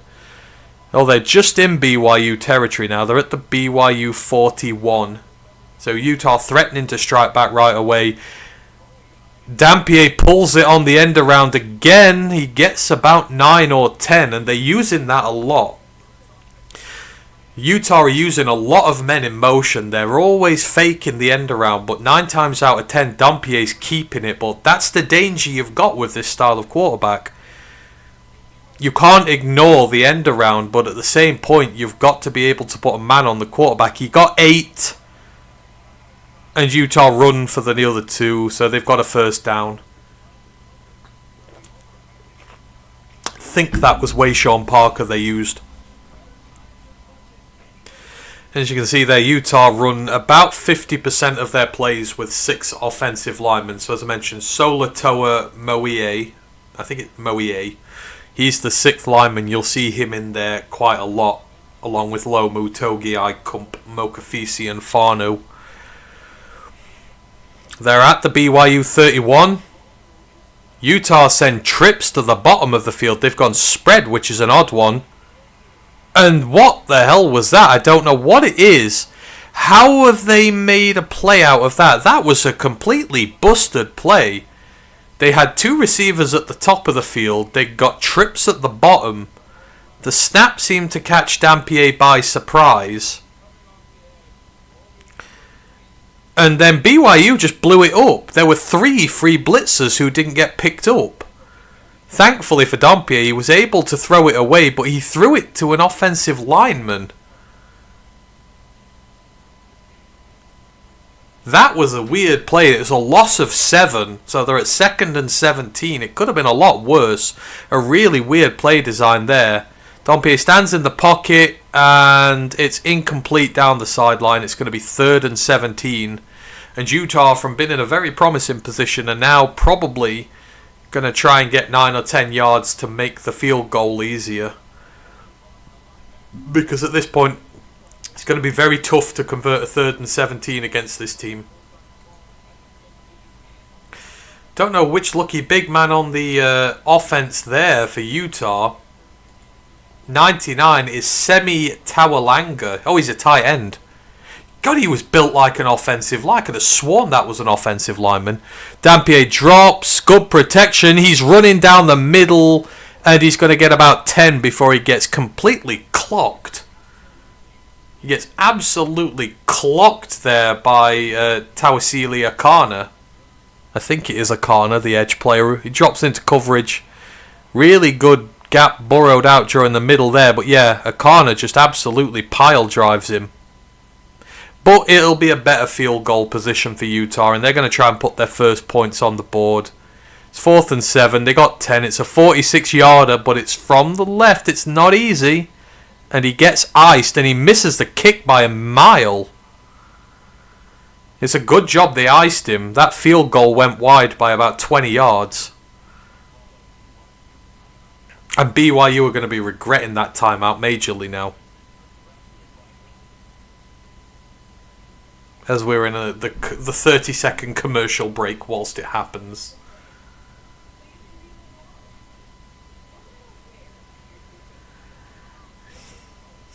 My marker goes, you can tell you're out west when you see the local school's initials on a mountainside. Had that for our school in the Sierra Nevadas. I think it's quite cool how they do all that. It's quite good fun. No, he shouldn't have caught that. He probably should have just battered it down for a loss, but then I don't know what it gets classified as.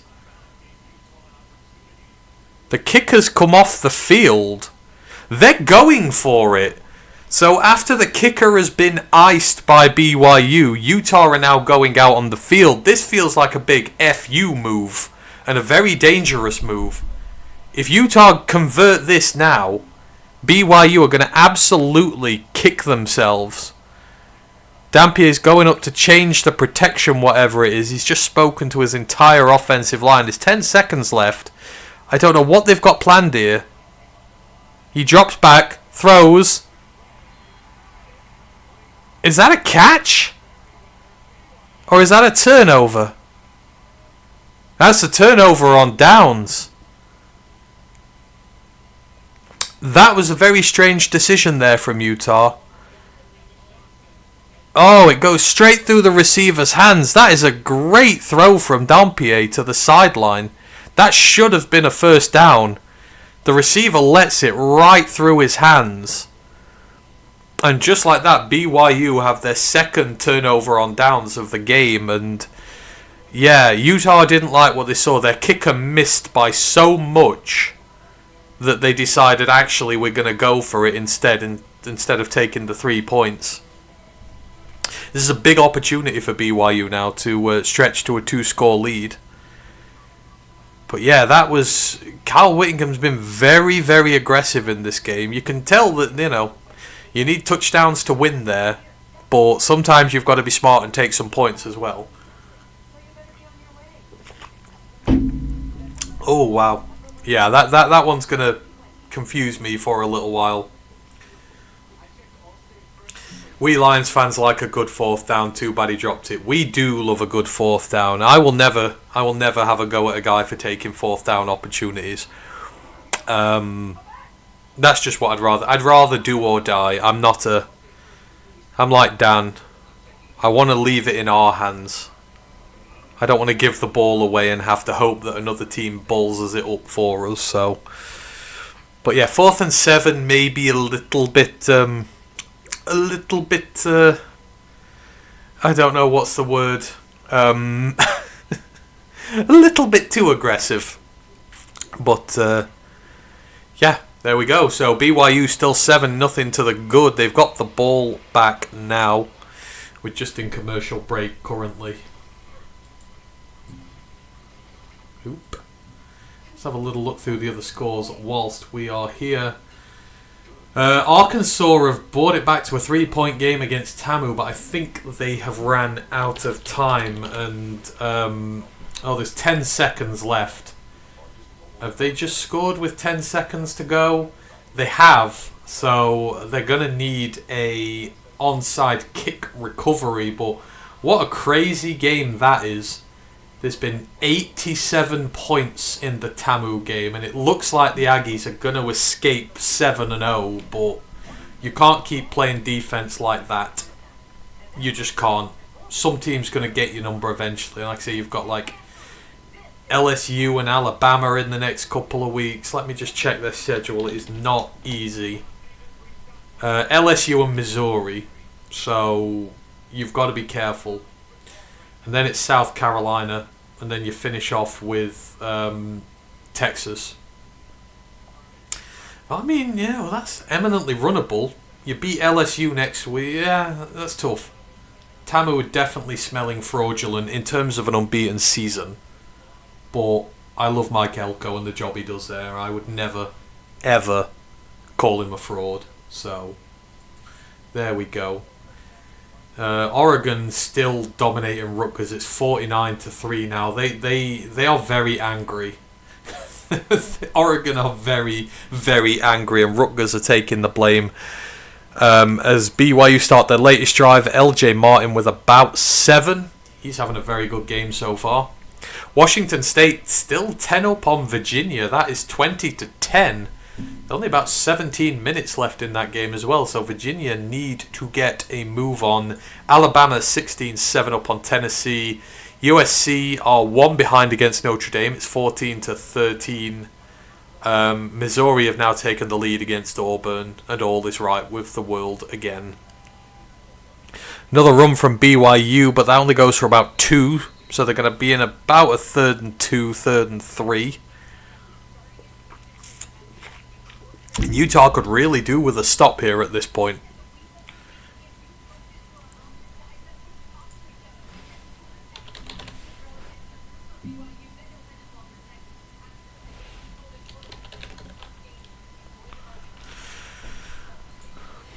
Yep, we're at 3rd and 3. There's a stoppage for something. I don't know what they've stopped for.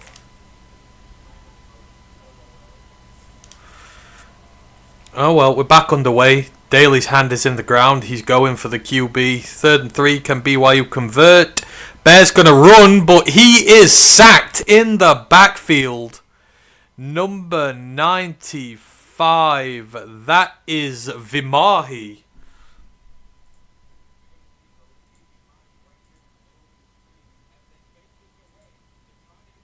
So Aliki Vimahi, that is his first sack of the year. Didn't even have a quarterback hit up to this point. The Utah defensive line core is not very good. It's not contributed a lot, but that has forced a 4th and 8, which is a punt for BYU. So the turnover on downs has not cost Utah. And the punt goes to the Utah 25, and they will get another chance to level this one up. But another huge defensive stand in this game. And Aliki Vimahi with the sack. That's a couple of sacks on Bachmeier today, which is surprising. Both BYU and Utah have been very good at defending their quarterbacks this year. Penalty on Utah, holding, which is going to take that halfway back to their own end zone. So that's probably going to be at they were at the 25. They're probably going to be at about the 12, 13 yard line now. The only thing about commentating on a BYU-Utah game, a lot of these guys are from the Pacific Islands. Names are... I like my names. I don't mind pronouncing my names, but there are about 50 different names that take a lot of pronunciation here. I spent a lot of my evening learning to pronounce some of these names. The kind of players you get in Utah, you get a lot of Pacific Islanders playing football down there. A lot. Oh, just in the commercial break right now. Penny Sewell played high school football in St. George, Utah. Yeah, again, a lot of these families and that Utah is one of the areas they come to. But yeah, you get a lot of good trench warfare players out of Utah. You think of all the BYU ends and offensive linemen, you think of the Utah defensive linemen that have come through there. It's just a place where they seem to thrive playing football. And yeah, that's big for Utah. Their interior defense has not been good pass rushing, so if they're getting some sack productivity out there, that's going to be huge for that team. Because at the minute, Daly's kind of been doing it all on his own. He's got 10 sacks this year. Daly does now. After him, the next leading sack master has got 2. Cash Dillon's got 2. Logan Farnoo's got 2. Lavani Damooni's got 2. But that's it. You've got one outstanding pass rusher. BYU don't have any outstanding pass rushers, so it's odd. We've got a lot of good defensive linemen who are great against the run, but not many who are sack masters per se at this moment in time. But yeah, they will absolutely welcome that sack there from Villahi.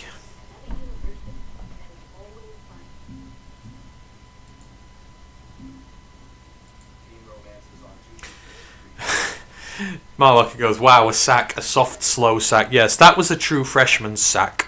I think a lot of more experienced QBs would have tried to throw that away. Bear kind of just took it with him. I mean, fair play to him, he didn't put the ball in harm's way.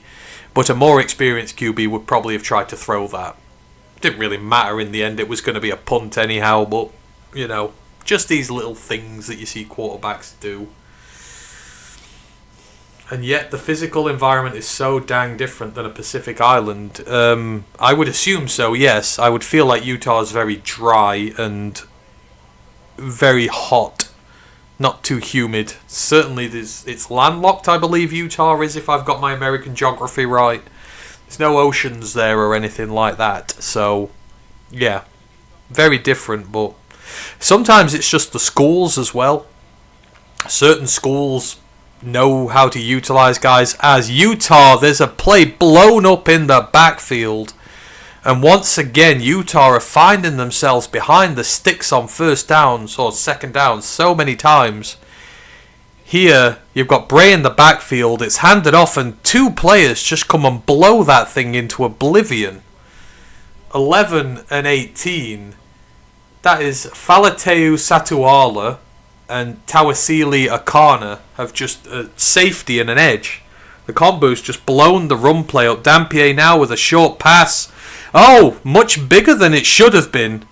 That is, again, oh, that's Barton that time.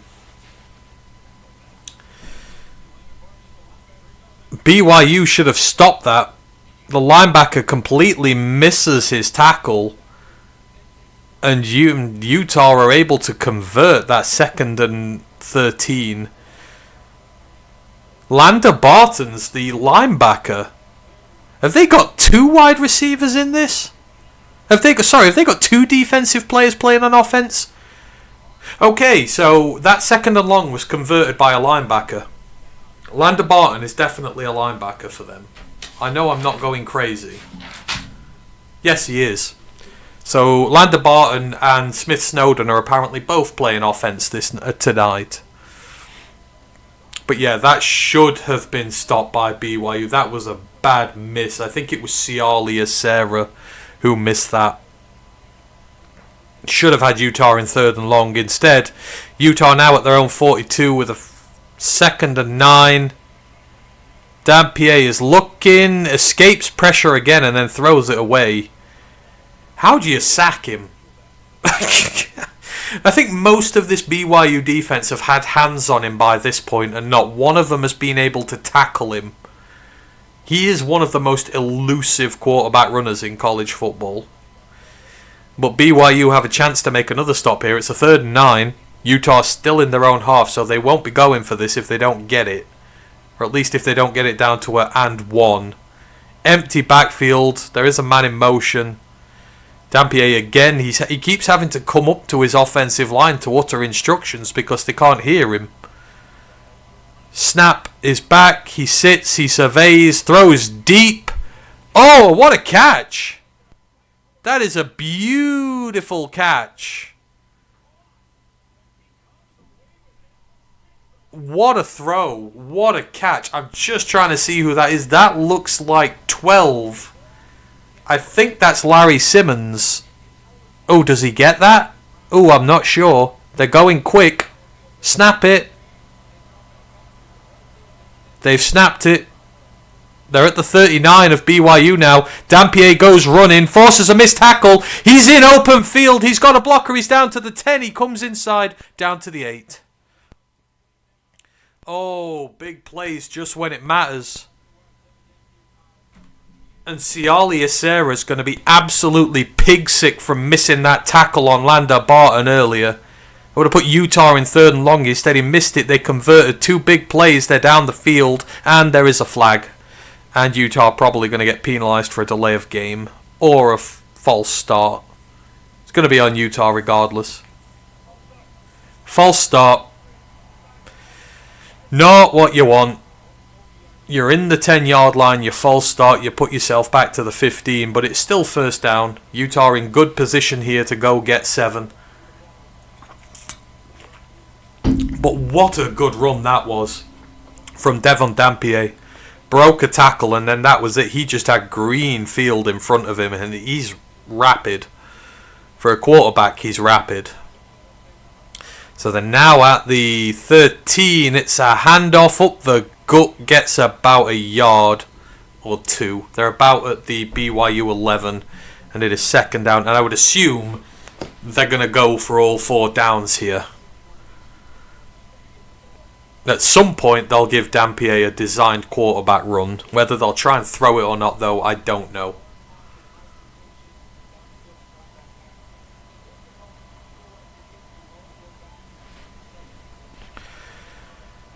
At the 11, he's gonna pass. He's trying to throw over the middle. There's nothing there. He goes scrambling. He's got a man wide open, and it is a Utah touchdown. And it is that man, Ryan Davis, the 7th year wide receiver. He must be about 25, 26 by now. Wide open, and that was a huge bust of coverage from BYU there. I don't know what happened, but the ability to extend plays from Dampier made that possible. He dropped back, he tried to go down the middle of the field, he pump faked a couple of times, didn't see what he liked, rolled out to the right, just bided his time and his top receiver was able to get free for him, Ryan Davis was just in no man's land. And there was no man near him. And just like that, we've got a 7-all ball game and things are hotting up. This is going to be a tight one, and this is exactly what we were hoping for here. You see the two BYU linebackers, he just passes him off. Look how bad that is. The linebacker is that... I don't know which one of them it was. He just passed him off to nobody and then tried to make a run at the quarterback, and all the quarterback's got to do is loft it over him. Had no chance. That's a bad bit of busted coverage by the linebacking core there for BYU. I can't see which one of them it is, which is a shame because they've got a pretty good linebacking core. They messed that one up though. But good throw from Dampier. Davis gets it. And we are at 7 apiece. My marker says well-matched game. It is. It's been a very good game for the most part. Defense has been on top for both teams, but the offenses are just finding ways. They're just finding ways, but it's little mistakes. Again, you know, that Isera tackle. If Isera takes down Lander Barton on that long second down, that drive might have ended then and there. One missed tackle, one conversion, 2 big plays later, they're down in your red zone and they're in your end zone. So, you know. Yes, Kyle Whittington, the BYU linebacker. He's been on both sides of the fence. You may have mentioned, but how long has each head coach run their team? I haven't. Whittington has got one of the longest tenures in college football right now. He is at, I want to say 16 years. No, sorry, he's at 20 years. So Kyle Whittington's been head coach at Utah since 2005. It's one of the I believe it's the second longest dynasty after Kirk Ferentz, who took over at Iowa, I believe, when the Egyptians were building the pyramids about 2,000 years ago. That's how long Kirk Ferentz has been there at Iowa. In terms of Sataki, he must have been about 3 or 4 years now at BYU. He definitely wasn't BYU head coach when we started the college podcast, and we're in our 5th year now. I swear it was. No, sorry, I'm absolutely wrong. I'm thinking of someone else. Sataki's been at BYU since 2016. Who am I thinking of? I'm thinking of somebody else. But yeah, both long tenured head coaches. 9 years for Sataki, 20 for Whittington. So they've both been on the end of this rivalry many times. Who am I thinking of? I think I might be thinking of... am I thinking of Neoma Tolo? Because he's a Ken. I don't know. Anywho, my bad. There was one other team that I think I got him mixed up with. It might have been getting him mixed up with Neoma Tolo. Which why I get him mixed up with the Navy head coach, I don't know, but hey ho, it is what it is. So yeah, 29 combined years as head coach of their teams between these two. Obviously Sataki took over when they were independent for years. So it's 3 years in the Big 12 now. Yeah, they are 10-2 in the Big 12 over the last 2 years as it stands. One of the most consistently great teams now in the Big 12. Just needs to go and win one. Obviously, he's only been in conference for 3 years, so he's got no conference titles or division titles or anything like that. But his record is 78-43 for Sataki at the moment. Whittington's is going to be absolutely huge. He's Whittington's 172-87 as head of Utah. Obviously, the golden era came those few years ago when they won the Pac-12 back-to-back. I loved those Utah teams back then. Devin Lloyd, all those, that fearsome defense they had, which was absolutely tremendous. As BYU have had to punt, it's a quick 3 and out for them on a 4th and 9. They are hemmed right in by their own end zone. Utah have turned the screw here. Punt is away.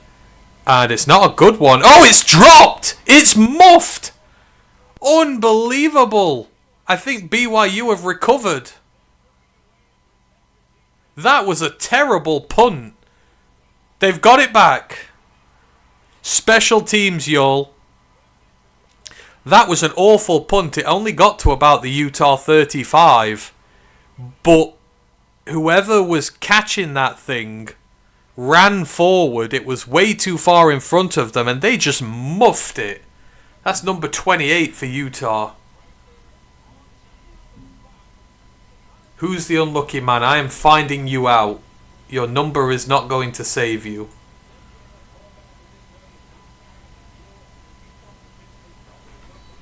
I can't find a 28. Here we go. Mana Carvalho. He's a wide receiver. And BYU have the ball at the Utah 40. A big gift. Run from LJ Martin for 5. Going to be a 2nd and 5. Special teams is where it happens. Mana Carvalho, you have been outed.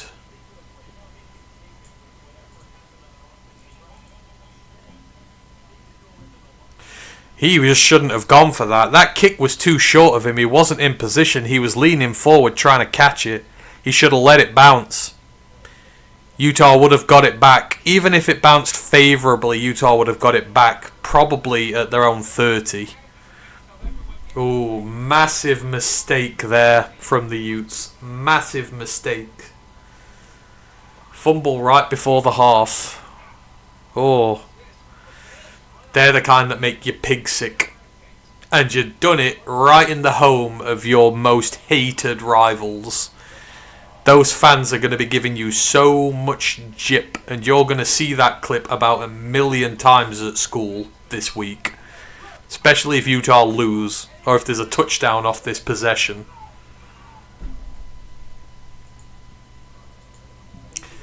Wow. So we have our first big special teams blunder of the day. It's Utah and BYU tied at 7 in Provo.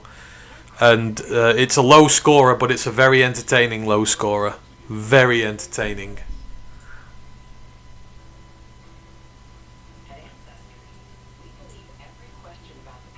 Let's just have a little look around while we are waiting for this one to get up and going again. Oregon now up to 56 against Rutgers. As the Simpsons meme says, stop, stop, he's already dead. Virginia down by 4 on Washington State. There's less than 10 minutes left in that game. Potential huge upset alert there for the Cavs, although it won't affect their ACC standing, but that's still a bad loss. They will not be ranked if they lose that one. Alabama, 16-point lead now over Tennessee. Seems Aguiar and co are not going to get it done this week. Notre Dame and USC looks like it's going to be 14-13 to Notre Dame at the half. Missouri beating Auburn 10-7. South Florida having no problems against Florida Atlantic. Cincinnati 11 up on Oklahoma State. Texas cannot shake off Kentucky. There is 4 minutes left in the third quarter. It's 7-3. As is the score with UCLA Maryland also in the third quarter. Don't know what it is with Kentucky providing really bad games to watch. And Hawaii watch, ladies and gentlemen. Again, this may sound really trivial to people who don't really do too much with college football and wonder why we've got such a fascination with Hawaii. But the Rainbow Warriors winning 24-7 against the Colorado State Rams on the road. And people might say, why is that a big deal? Hawaii are a 5-2 team right now. One more win and they make bowl eligibility for the first time under Timmy Chang. When Timmy Chang went to Hawaii, it was the worst job in college football, bar none. That place had been left a toxic wasteland. They've not got a stadium. All the players left because of the toxicity around it. The fans weren't going to watch them. He inherited a complete and utter dead rebuild. They are 24-7 up on Colorado State with about 18 minutes to go in the game. If Hawaii make bowl eligibility, I will be so happy for each and every single one of them. As the game has started again, and that is another big completion from Bear Bachmeier, this time to his number 11. I really need to sync these up, my depth chart, so that I can get to these guys quicker. That is Parker Kingston, the backup wide receiver for BYU. Nice catch from him, and they are in the Utah red zone. Bachmeier took a massive hit on that play though from Daly. Got speared within a moment of himself. He's got to keep. They've got to keep him upright. Oh, we got a trick play. Man in motion. Is that a catch? Oh, it's not. Incomplete. BYU bringing out the trick plays. They had a receiver in motion. Turned into a passer. It was Parker Kingston. Threw a lovely spiral down the line. His receiver dropped it, actually. That's really tough. The wide receiver with a lovely throw. And BYU breaking out the party box. Is he in the Wildcat again? Oh no, he's a receiver this time now.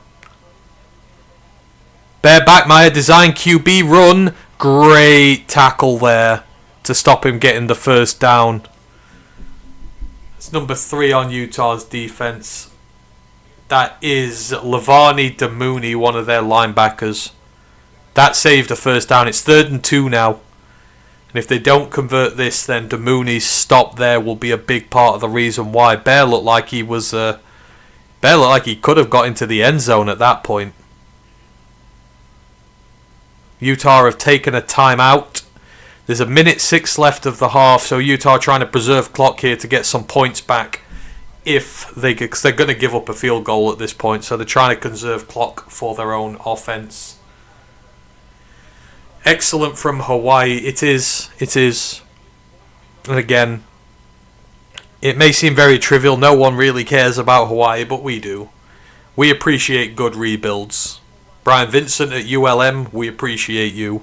Signetti at Indiana, we appreciate you. Chang at Hawaii, we appreciate you. We like to see these teams that have been knocked down for a long time return to some form of prominence, and we will always back those sides. So hopefully they can see that one out there.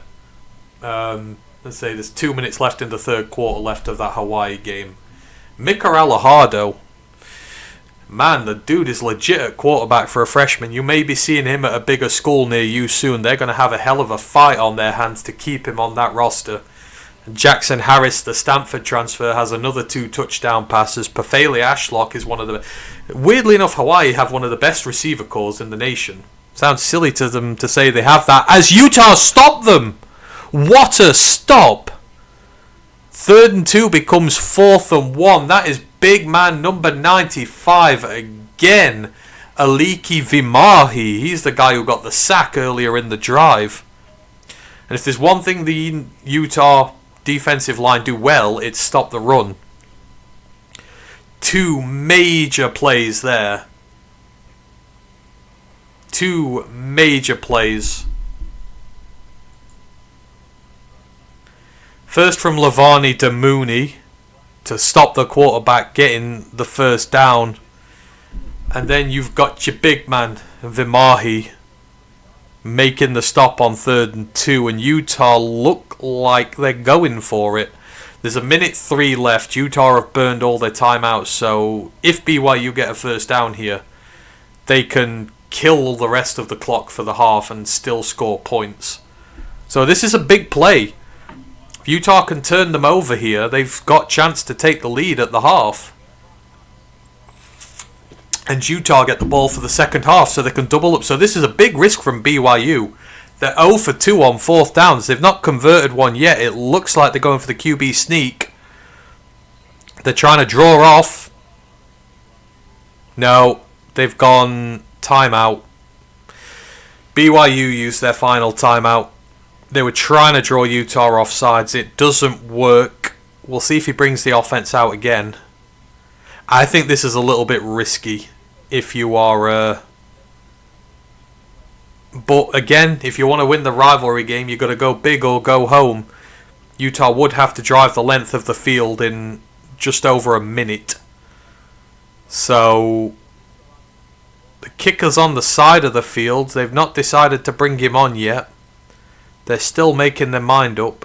They've not got much time left.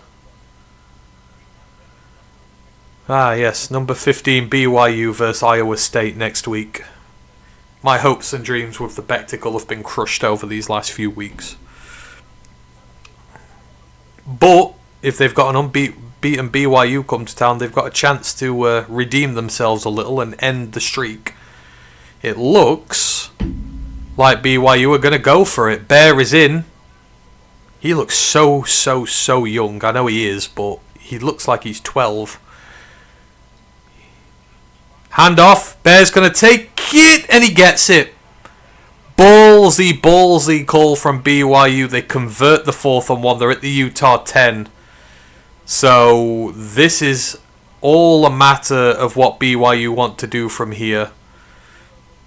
They've got a new set of downs. They can take several shots at the end zone here. They can even run the ball if they want to. The clock is down to 50 seconds. They do run it. Martin gets about 3 yards. They're inside the 10 now. Although the clock is ticking and they've no timeouts, so they probably can't run the ball again. You figure it's going to be passes from here on in. Although maybe they're trying to lull Utah into a false sense of security. Martin is in the backfield. He hands it off again. He gets about 2 yards and that's it. This is really confusing. There's less than 20 seconds now. They're already at 3rd down. They're going to have to make a choice quickly. 12, 11, 10, 9. Bears coming up to the line. 8, 7. He spikes it. Wow. What a weird offensive series. They had a minute. They ran the ball twice. Used all their time up. And then spiked it. They didn't even take a shot at the end zone. I mean, that's a massive win for Utah right there. Yes, they're going to go in down the half, but it could have been so much worse. I don't get that. 2 runs up the gut. I get they're trying to maybe confuse Utah and say they're going to pass it, but it's very tough to run on their interior D-line, and they got nothing. The kick is good. There's 3 seconds left. BYU are up 10-7, but some very dicky play calling there. I think Sataki might want that set back. There was just no urgency there whatsoever. There were 27 seconds left on that second run. The run is stuffed with 22 seconds to go. And they're just walking around. There's nothing. They never even attempted. No, that's really bad set there. That was very, very, very odd. Bear looks frustrated. They all look frustrated. And a bit of a break for Utah there. Utah get the ball after the half. So they've got a chance to take the lead when they come back. There's still 3 seconds, but I doubt they're going to do anything at this point. I think they'll just probably kneel it out and that'll be that. And we will be at the half. Bear is very ticked off. I don't know what went on there. Very, very odd. Goes into the end zone. And I assume Dampier is going to come out and kneel this one out here. So unless a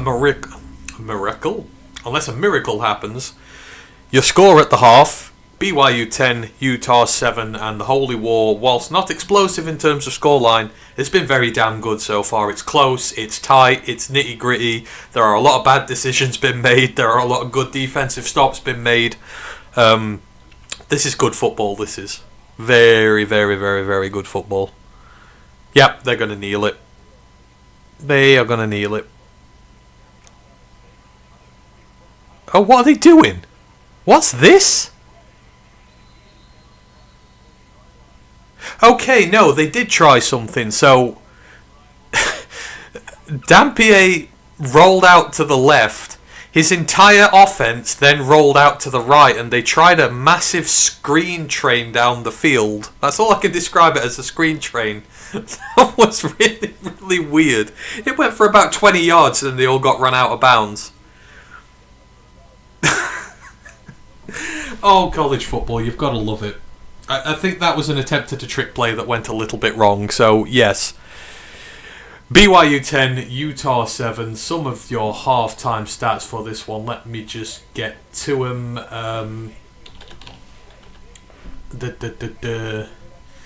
On BYU's side of the ball, Bear Bachmeier, good half for him. 6 of 9 for 98 yards and a touchdown.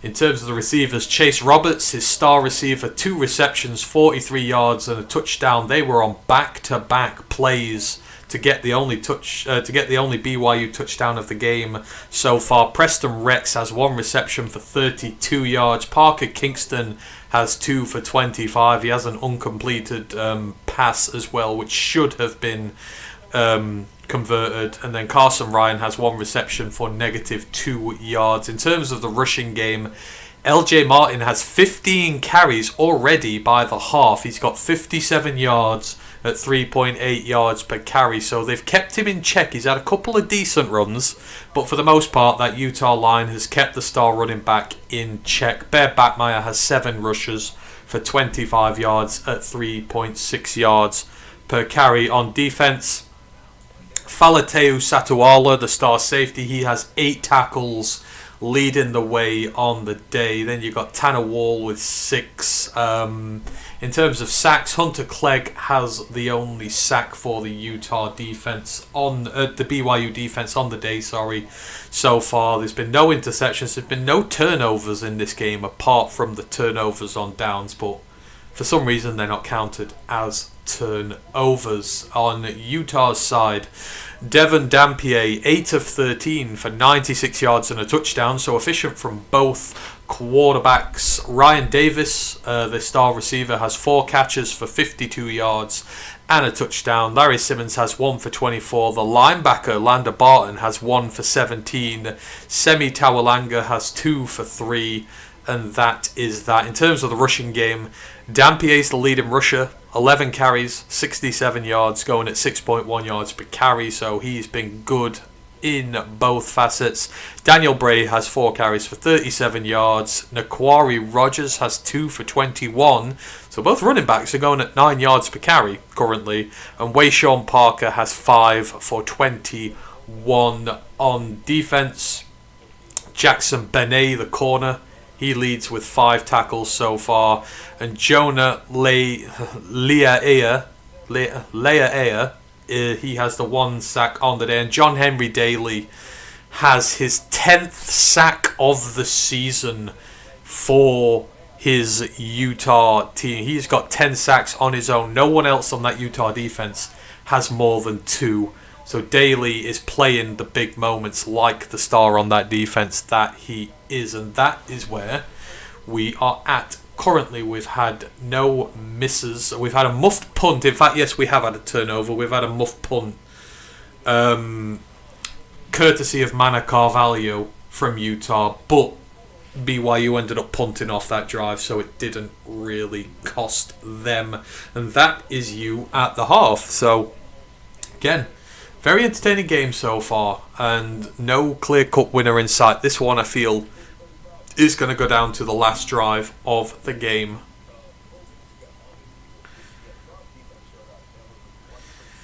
Mark goes, I love seeing these linebackers acting as tight ends. Yeah, it's a Utah thing. Obviously, they used Varkey on offense and defense there, but when me and Ryan did the segment like this, they did a segment on this more and more two-way players emerging in college now. Obviously, you see it at Vanderbilt. Vanderbilt have their tight end / safety, Martell Height.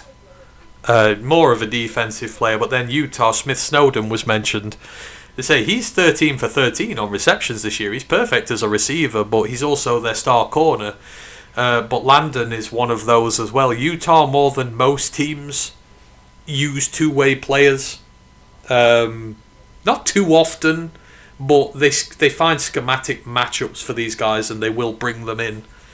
But it was a really good play from Barton. Broke a tackle, 17 yards for his one catch. It works. And sometimes these bigger guys, when you get them into space, it's much harder to tackle a 240-pound linebacker than it is a 180-pound receiver. So they can kind of double up as tight ends, really. I don't think there's too many people in here, but if you do have any questions or anything, then, let me know. We're at the half now, so I've got a little bit of spare time free to answer anything you may want me to. Colorado State have a score back against Hawaii. It's 24-13 now. Probably be 24-14 when the PAT goes over. But 12 minutes left and Hawaii still have a 2-score lead. So just run the ball, guys. Get a few first downs. Kneel that one out and be done. 2 touchdowns for Jackson Harris. 1 for Nick Senecal. Ashlock's been quiet today, but yeah. Hawaii, weirdly enough, have one of the best wide receiver trios in college football, and something I bet you never thought you'd hear said about them. News in terms of the Lions and college football today, if you weren't watching, it was confirmed that scouts from the Lions were watching Indiana play Michigan State today, and that makes me very, very happy. Indiana is a veritable treasure trove of talents this year. Obviously, if you've watched the podcast, the College Pod, for long enough, you'll know how much we like the Indiana prospects. Obviously, Mikhail Kamara, the edge player, is the main one on there, but you've got D'Angelo Pons. He's one of the best corners in college football. Elijah Sarrett, he had another 2 touchdowns today at wide receiver. He is something special, and maybe not something the Lions need, but you put him in the room with all the other receivers we've got. Jesus, it'd be dangerous. Aiden Fisher, the linebacker, I want him in Honolulu Blue. Carter Smith, the left tackle, if we need a Taylor Decker replacement. Pat Coogan, the center, if we need a Graham Glasgow replacement. But yeah, there were apparently multiple Lions scouts there today. And then, not to leave Michigan State out, Velin, the tight end, is potentially a prospect there. But I think the Lions were there to watch Indiana. And they watched Indiana eventually put them away quite comfortably. Michigan State were a little feisty early doors, but Indiana soon got on top of it and put them away. Mikhail Kamara had a really good day against the run. That's going to be his thing in the draft. All the Lions beat will say he's too small to play for the Lions, but he's not. He'll be great, so I hope they take a look at him. But yes, Lions scouts were at Indiana today, so keep a close eye on them. It's nice to see them going after the Hoosiers, because the Hoosiers draft prospects are good. It's like watching loggers run down a field. Yes, it is. My marker goes, I'll take them all. I'd take several Indiana prospects this year, quite happily. Kamara's just been a pass rushing menace his entire college career, even back to his JMU days. Yeah, there's nothing he can't do. He's bulked his frame up. He's much better against the run. He's turning up in the big games as well. And the great part is he's not had to be a statistical star for that team this year, because their defensive tackles have 11 sacks between them on the season. It's not all been on him. The amount of attention that Kamara's been taking for that Indiana D-line means that these defensive tackles in the middle just have so many one-on-ones, and that's why they're stat padding the life out of this thing. So he has a huge impact on that team, even when he's not on the stat sheet himself. It would be a mistake not to go out and get him for me. I think he'd be perfect for Detroit, because we're never going to get Ruben Bain. He'll be gone way before we're picking in the draft. So Kamara's the guy you want after that.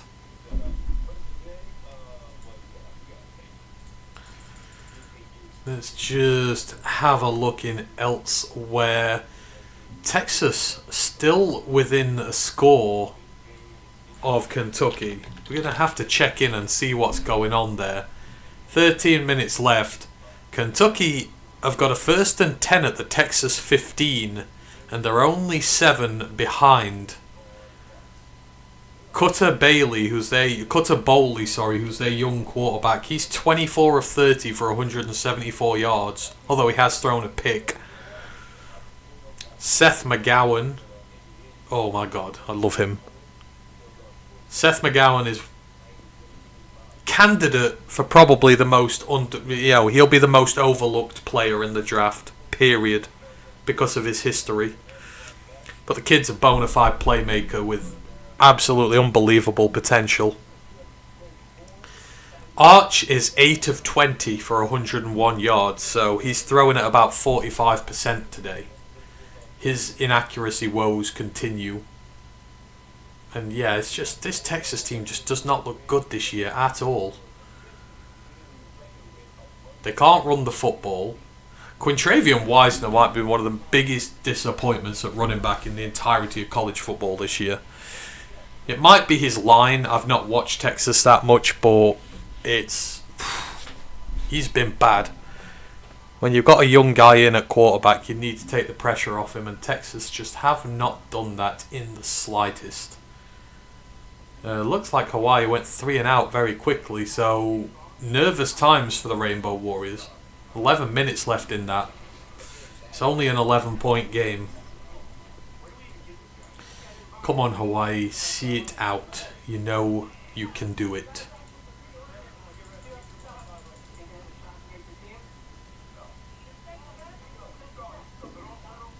What has happened to the Wisconsin Badgers? Luke Fickell has happened to the Wisconsin Badgers, which is crazy. As Kentucky have just leveled it up against Texas. It is 10-all. And Kentucky, of all teams, it's a Jason Patterson rushing touchdown. Wow. If the Wildcats take down the Longhorns, it's in Kentucky, but still, that will be crazy. The SEC Shorts team will be working overtime this week. They've got to revive Vanderbilt back from the dead and then explain how Texas lose to Kentucky. That is a show I am going to be very much looking forward to. But yeah, back to Wisconsin. They're soulless. They're lifeless. I don't get it.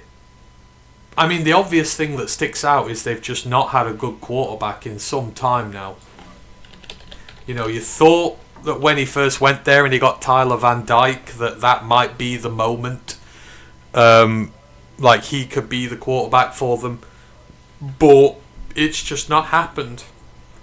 And this Hunter Simmons, who's there at the minute, looks useless. But I think he's also not getting protected very well either.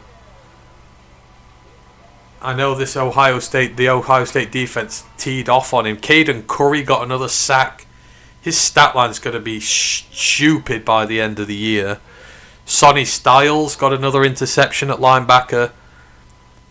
Sonny Styles, again, Ryan loves Sonny Styles to death. I do, to be fair. If you said, is there a Dan Campbell player in the draft this year, then Sonny Styles would be that guy. I think they would absolutely adore him, but whether linebacker's an issue or not, we don't know. But with Alex potentially leaving, Sonny Styles could be a name to monitor. But yeah, Caden Curry's having the year of his life now that all those other guys have been drafted. It hates me to say it, but Patricia, he's doing a good job there. Although, you know, it's one of the richest NIL programs in college football, so you have the most money to work with. So hey ho, take it as you will. But yeah. And even Wisconsin's defense looks bad now. Like like a lot of these middling Big Ten programs, like Iowa and stuff, they've always got a great defense to fall back onto, which, you know, will help you in the long run. You'll be able to win a few games here and there, but they've just got absolutely nothing whatsoever on either side of the ball. And, you know, that, yeah, What can you do when you can't get any of it going?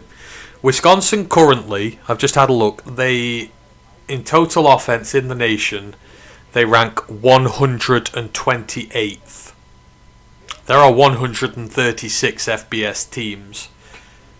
The teams below Wisconsin in terms of worse offenses this year: Coastal Carolina, who don't have a quarterback; Kent State, who haven't won a meaningful game in about 2 years; North Carolina, who are useless under Bill; Northern Illinois, who are not very good; Ball State, Mac, UMass. UMass are the worst team in the nation, period. Wisconsin are in some very bad company. They average less than 290 yards of offense a game. They've only got 11 offensive touchdowns in 6 games. That's less than 2 touchdowns a game.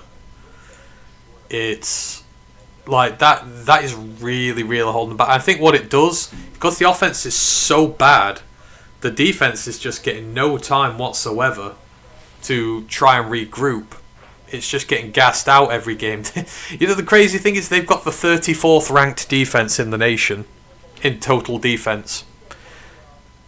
There's your answer, Malmarker. 128th on offense, 34th on defense. And their pass rush isn't very good. It's just statistically very good. God, I feel sorry for them.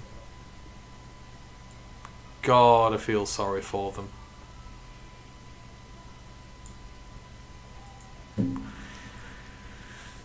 Where do they rank in sacks? Oh, there they are. 90th. They've got 11 sacks in 6 games, so less than 2 touchdowns a game, less than 2 sacks a game. That ain't good. Not a recipe to win many games of football. Yes, that is real bad. When you're slumming it out with a bunch of MAC teams for worst offense in the country, then yeah, you've had it. You can't get much lower than that. That is not an offence to the MAC, but that's just how it is most years. The MAC's bottom 6-7 teams every year are usually truly horrendous.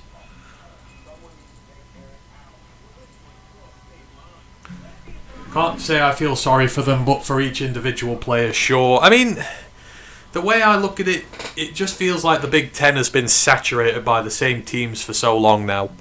Michigan, Ohio State, Penn State as a perennial bridesmaid.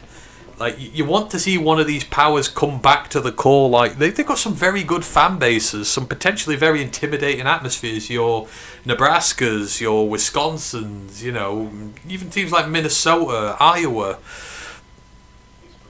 You know, the Big Ten would be a much better place if these teams were competitive. Look at the Big 12 right now. How competitive is the Big 12? The Big 12 is the most competitive power conference out there, period. It's also one of the most fun conferences, period, because all the teams have gotten their acts together. Even the teams at the bottom of the Big 12, like this year, Cincinnati, Houston, the teams that have struggled in recent years, are performing well. And then all the teams at the top have regressed to the mean because everybody's beating one another. The Big Ten's just really top heavy. Obviously, with Indiana coming, that helps. But if you could get 2 or 3 more programs that do what Indiana's doing and really build themselves up, it would make the Big Ten a much better place. Because, in fairness, I don't enjoy watching Big Ten football very much because so few of the games are competitive, really. And if they are competitive, they're between teams that are fighting for 10th and 11th in the conference. I mean, watching Ohio State is boring. They're just killing teams every single week. It's not fun at all. Whereas the Big 12, on the other hand, is very fun. So, yeah, Big Ten's got to find a way to get a load of these teams out their funk. They really do. And of course you do feel sorry for the players. Wisconsin's got a lot of decorated footballers in the NFL. And you would like to see them do well for them and to carry on those lineages, but the amount of talent coming out of Wisconsin in recent years has started to dwindle, which is a shame. Oh dear. Still on the halftime break currently, my god. Every time I see that stadium in Provo, I just want to go. is absolutely stunning. It's definitely a bucket list one. If I ever get over to America, that is a bucket list one I'd love to go and see. Go and see Blacksburg. Go and see Provo. I'd probably want to go and see one of the... who else would I want to see? I don't know which else ones. I'd love to go to NC State, obviously, for reasons, but yeah. Provo and grounds like that are ones right at the top of my list.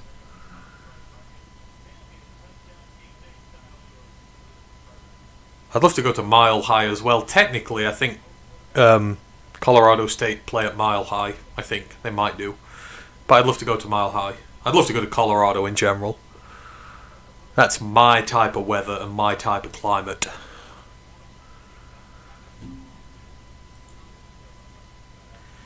Hey Lisa. Hope you're doing well this evening, my dear. Fantastic win for your Georgia team earlier. I must say, for 3 quarters, they let a Division II quarterback run absolutely all over them. However, they adjusted. That 4th quarter was why, that epitomises why Georgia is so damn good. They can have a rough game and then just like that, they can switch on and become elite at the drop of a hat. And they did. It was a very fun game, to be fair. So yeah, well done to Georgia. Very well-deserved win today. And I did bet for them in the Pick Watch show. That's a win for me. But yeah, I hope you're well, Lisa. Hope you're doing good. As the second half just gets underway, Utah return it to about their 30. When are we going to see this game break open? It has been very much a defensive stalemate so far with some mistakes here and there, but you've just got a feeling that one big play is going to open this game right up. Maybe if a team takes a bit of a lead, we'll see it open up as well, but any mistakes are getting punished today big time. Yeah, Provo's in the middle of nowhere, but I'd still go there. I'd still drive. I'd take the scenic drive out there. Lisa goes, I stayed at a Hilton in Denver. My view from the 16th floor was of Mile High Stadium. Oh, I bet that was tremendous. I'm very much a winter, cold weather man, so Colorado would suit me to a T. Even during summer, it's meant to be pretty cold there, I hear. It's a high altitude as well, so I love it. I'd hike out there forever. Oh, what's happened here? Oh, we got a penalty on Utah. Feels like it has been a bit of a penalised game so far. Let's just get that up. Whereas, Colorado State are within 5 of Hawaii now. Come on, Rainbow Warriors. One good drive, that is all you need. We are 7 minutes away from having a bowl-eligible Hawaii team. Do not let it be taken away from us.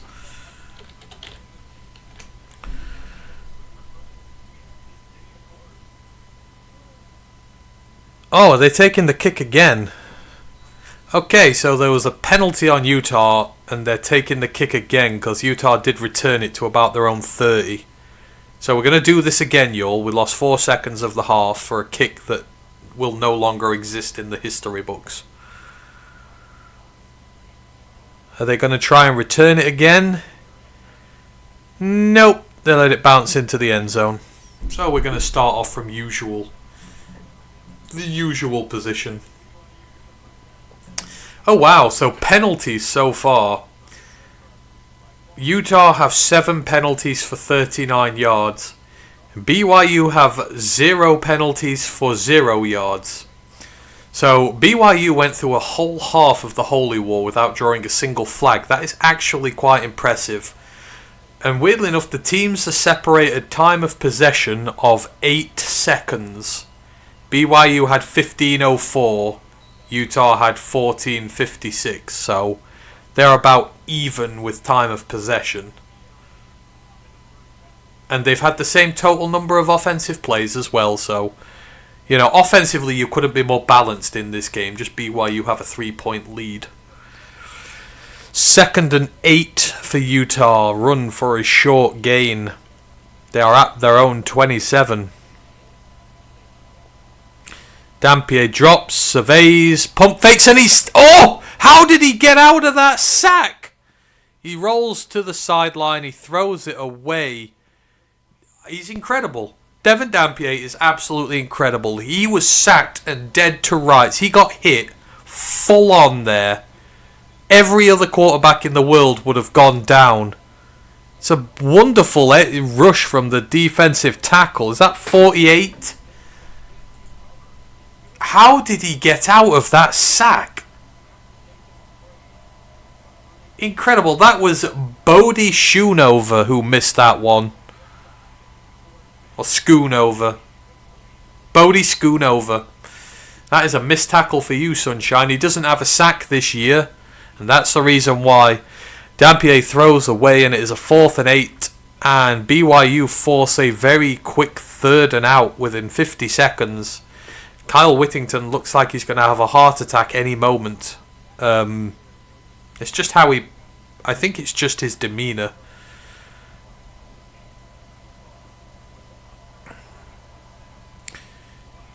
Punt from Utah. It's not good. It's not good. It's dropped at the BYU 40. So BYU have forced a 3 and out. And now they've got really good field position to start this half off.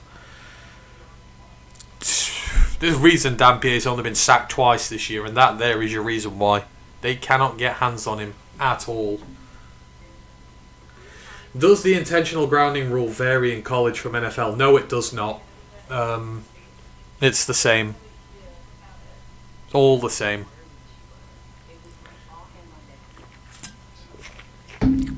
At least to my knowledge it is. I don't think there's any changes there. Here goes. Plenty of places to hike, but lots of wildlife to be aware of. Yes, that is true. That's the trouble in this country over here. We've got no wild predators out here which can eat us in the UK. So, you know. At worst, you've got a sheep that'll come up and want a fuss. And that's probably about it. Or I lie, maybe a cow. If you go near a cow's calf, then they get really angry. But aside from that, there's nothing that can eat us over here when we're out walking. Would be cool to see bears and stuff, though. This goes, I was staying at a campground west of Pueblo, Colorado with my parents, brother and sister. The place was below Skyline Drive. My bro and I decided to hike up the mountain to the top. Oh, it sounds perfect. Sounds absolutely perfect. That is what I would do if I was there. I can't ski though, so I wouldn't even try to ski. I'm too big and too clumsy.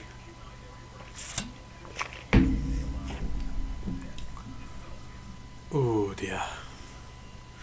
Let's just check in everywhere else. Dun, dun, dun, dun, dun, dun. Tennessee are back to within 10 against Alabama. That's halfway through the third quarter.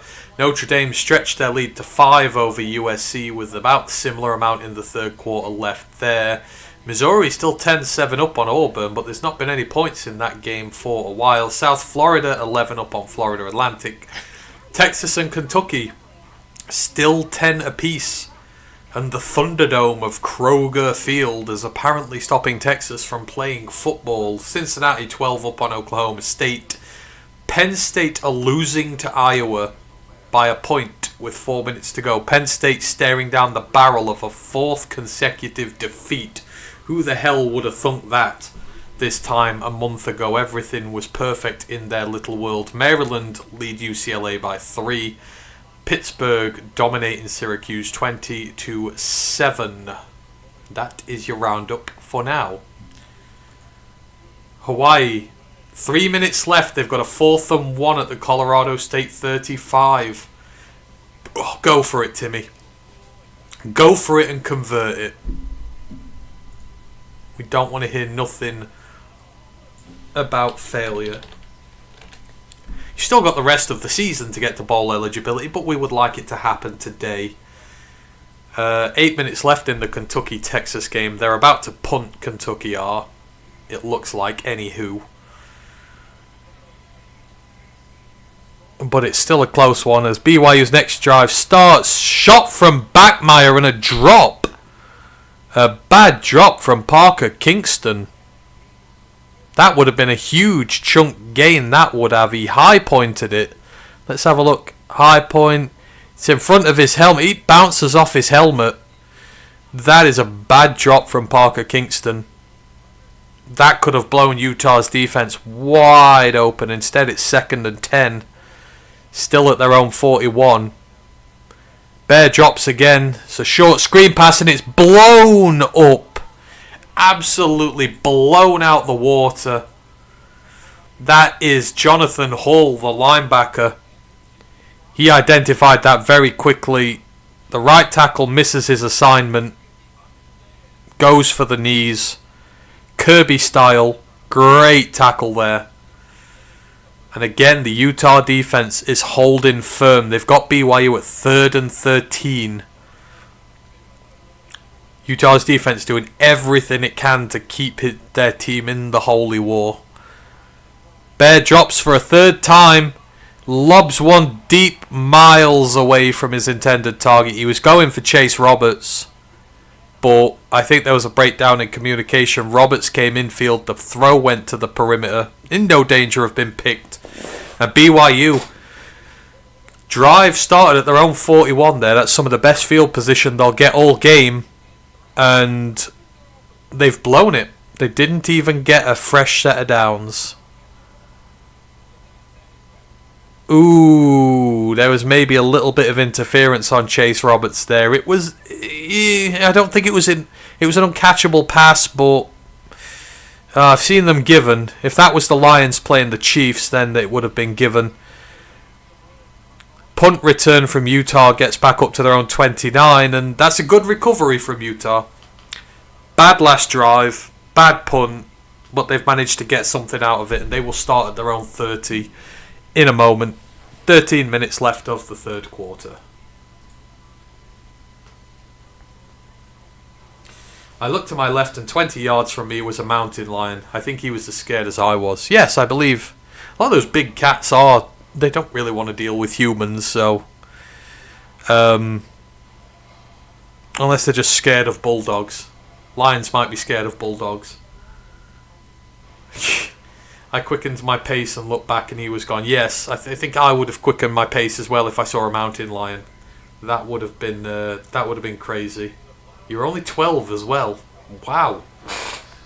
Wow, that is a life-defining moment there. Coming face to face with a mountain lion. I think my most deadly encounter with nature, I got stung by a jellyfish. That was very, very unpleasant. But nothing life-threatening. But yeah, I don't encourage getting stung by a jellyfish. It hurts a lot. A hell of a lot. My wrist swelled to twice its regular size.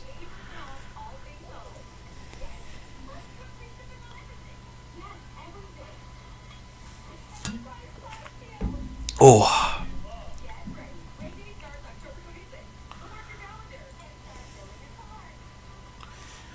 And it looks like Texas are about to punt back to Kentucky again. Wow. Arch is 9 of 23 currently. That is...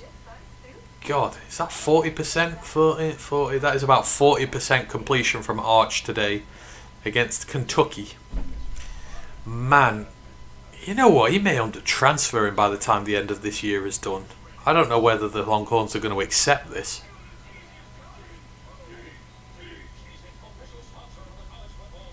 It's rough. It is really rough going if you're a Longhorns fan at the moment.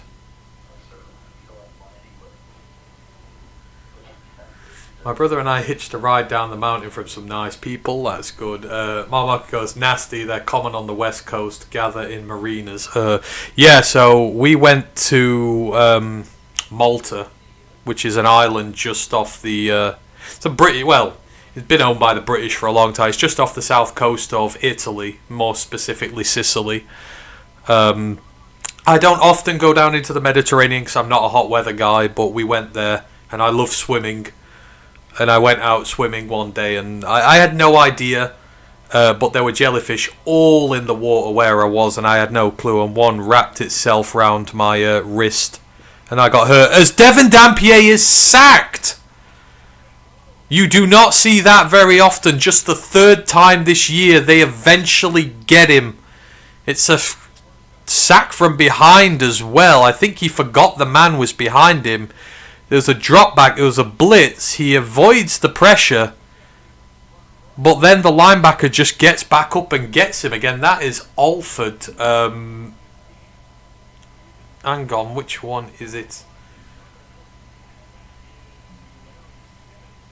Then we've got an incomplete pass. It's 3rd and 15 for Utah.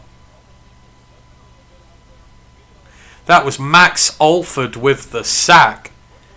He only had 49 snaps this season before this game. But a huge play there to put Utah behind the sticks in a 3rd and 15.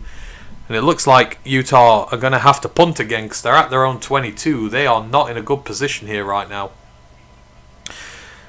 Dampier drops back. He's got a man in his face. He throws. Oh, it's caught and they've completed. They've got it back. And then the ball pops out to a Utah player. And it goes down to the BYU 20. What an incredible play. I don't even know where to unpack that one.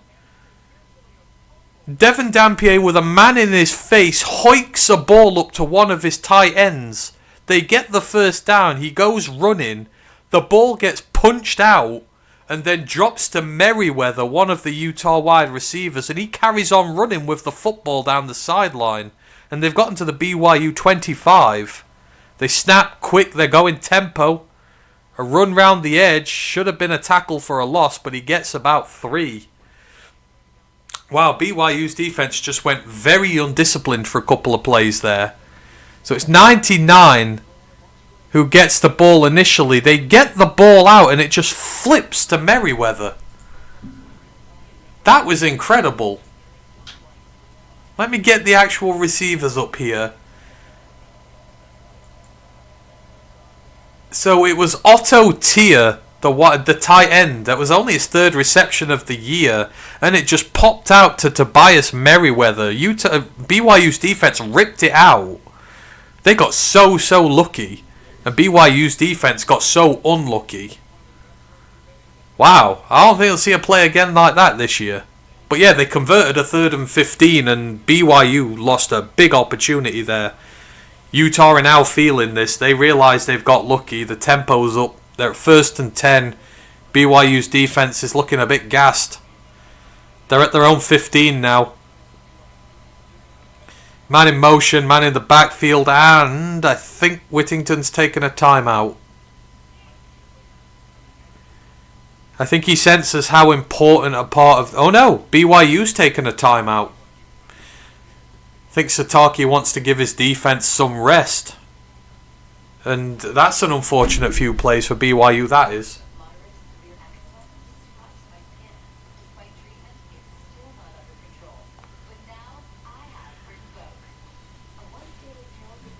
Oh, Terry X Perry is in the building. Thank you for joining us. Hope you're doing well. I will answer your questions momentarily. Lisa goes, I'm watching Tennessee, Alabama. Yeah, I try. When I'm streaming, I only watch one game at a time, so I'm not watching too much. But I watched Vanderbilt LSU earlier. Tremendous. I watched a bit of Michigan game. Watched the Indiana game. Watched the Georgia game. Have they said anything about Kristen Miller, Lisa? Because I know he got taken out. He's been one of the best nose tackles in the nation this year. I worried for them when he went out injured. I don't think he came back in, but hopefully if he is injured, it's not too bad.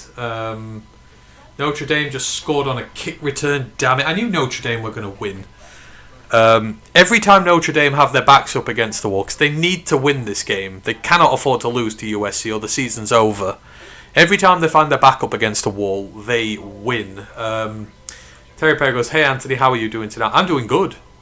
I've had a fantastic day watching college football. There's been so many good games going on. I am in my element. I love this. I've not been able to watch as much as normal this year. As Hawaii have a touchdown, 31-19 up on Colorado State, and Hawaii are going bowling, y'all.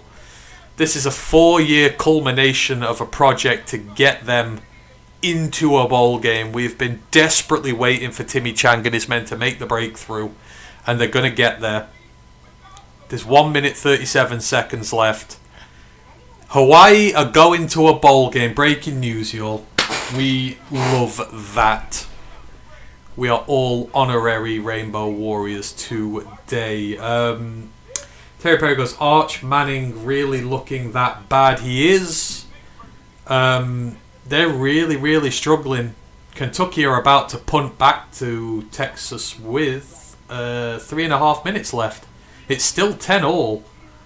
Oh no, wait. I think they've converted. They must have gone for it. It's crazy. Arch Manning is 9 of 23 for 109 yards. He's thrown at about 40%. But again, his top rusher is Quintravion Wiesner, who has less than 30 yards. It's crazy. Texas last year lost all their big running backs before the start of the season, CJ Baxter and everyone, to injury. They ended up having a really good rushing attack. They come into this season with a bona fide running back, and then they've got one of the worst rushing offenses in the country. It feels like. I would have to take a look, but let me just have a look, see where their rushing offense ranks, because it cannot be high, especially for a team of their stature. Where are Texas ranking in rushing offense? It cannot be high at all. They're 56th nationally. 166 yards per game. That's going to fall. They're going to be a bottom half rushing offense when this is done. There's just many things conspiring against Arch at the minute. All the expectation. They're not helping him because they're not giving him a rushing offense to help with. He's lost some of his best receivers. Utah. Oh, again. BYU missing an opportunity to make a play in the backfield. They forced Utah into 3rd and 8. They're in the red zone, but it's 3rd and 8. This is such a toughly contested affair right now. Both these teams' defenses are giving absolutely everything to this. The offenses are making chunk plays, but neither offense has come through clutch when they've needed to be. Just each defense keeps locking up shop. Now, Utah have got a chance to level it up with a field goal here. They can still get a first down. Dampier's looking, throwing, but he's not going to get it. They're going to be 4th and 2, and this is going to be interesting now. Is Kyle going to take the points, or is he going to keep his offense on there? If I'm him, I'd probably take the points at this point. Just get the scoreboard rolling again. Get level. Psychologically, to not be behind would be huge. It's 4th and 3. It looks like he's going for it. He is. The uber aggressiveness from Utah continues. They can get a first down. They're at the 9. Snapped. Run. Oh, he's not got it. BYU have stopped them. What a wonderful defensive play from BYU. They kept it to Dampier. He ran up through the gut. He is a yard short. 17. I think that is Jack Kelly. Remember we talking about the star linebacker that BYU have? Jack Kelly is that guy. He's got interceptions, sacks. He's done it all this year. You can see him here. Oh, that's a fantastic tackle. He covers the B gap so well. Dampier should have been in. What a massive stop for BYU. That is the second time they've done this. If Utah would have taken field goals, they'd be ahead at this point. Now, again, I always say touchdowns win games. BYU are going to start off at their own 6, so they're not in good field position, but Utah don't have the ball. And then Martin runs for 14 or 15. Gets BYU out to their own 21, and just like that, Utah on the verge of scoring, turn it over, and BYU are moving in the opposite direction.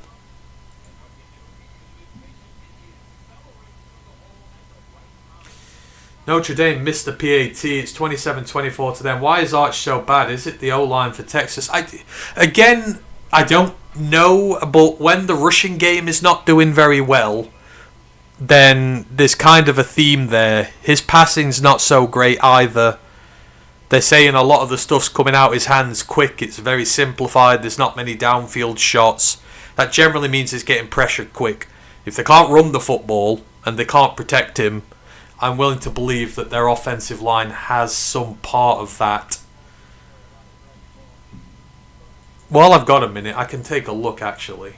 Let's see where they're ranking off. I've got my PFF stuff with me here. Obviously, PFF is not the be-all and end-all, and I hate using it for the most part, but it does give you some indicator of where a team is at.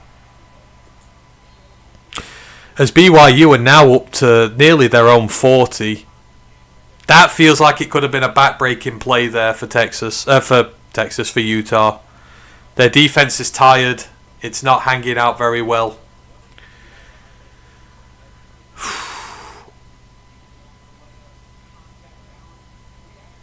Yeah, the run blocking is not tremendous as far as Texas' starters go.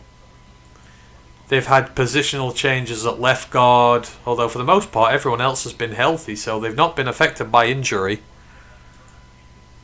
The guards are ranked 54, 59, 74. It looks like the interior's struggling and their right tackle's struggling. The guards are not doing well at all. So yeah, it does look like they've got some issues on that offensive line there. But I don't think Archer's helping himself. I don't think he's been as good as advertised yet. You see all these true freshmen who are taking the world, like Bear Bachmeier here. He's a true freshman. He looks so calm and composed, you'd think Arch would as well. No excuse. BYU run, they're going to be down to a 3rd and 1 in their own 40. Utah again needing to make a stop, but their defense is starting to look a little tired now. Oh, that was a big play. If I was Cal, 4th and 3rd, I'd have kicked a field goal there. I would have kicked a field goal. I've seen your question about QB rankings for the draft, by the way. I will answer that in a moment when we get to the next commercial break. Because the QB situation for the 26th draft is fascinating right now. There's no good seniors knocking round, really, so I think a lot of underclassmen are going to declare and take their chances. Bear drops back, pursued by 3. Easy completion to LJ Martin. They convert. Utah sold out properly there against the passer, and Bachmeier just had to loft it to his running back, who leaked out the backfield. Easy as you like. I tell you what, Bear Bachmeier is playing with a lot of maturity for a young quarterback. Again, he's only a true freshman. He's not really putting the ball in harm's way. He's making sensible decisions. He's holding on to it if he needs to. Even if he's got to take a sack, he's covering the ball, protecting it really well. I've been very impressed with Bear Bachmeier tonight. Very impressed. Handoff. Ooh! Submarine towel. There's going to be a penalty for this here. That was I don't know if they'll classify it as a chop block, but that was a bit of a dicky tackle. Or is this on? Oh no, they've caught BYU for holding. I thought they'd have maybe got for a low tackle there. Elijah Davis, the corner, submarined LJ Martin, went for his knee. That looked nasty. I'm all for strong tackling, but I think that was a bit of a dicky one. But BYU behind the chains now. 1st and 20. Back to their own 40. This is where Utah have got to make their stand. Pass battered down at the line of scrimmage. 2nd and 20.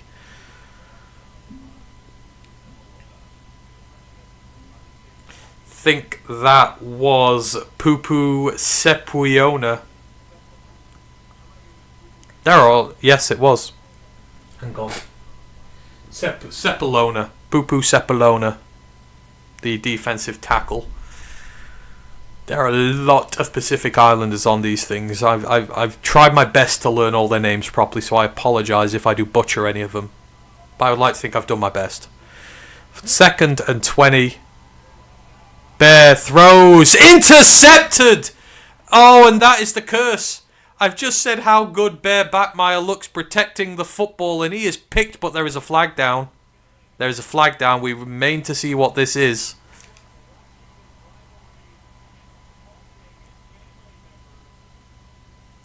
What has gone on here?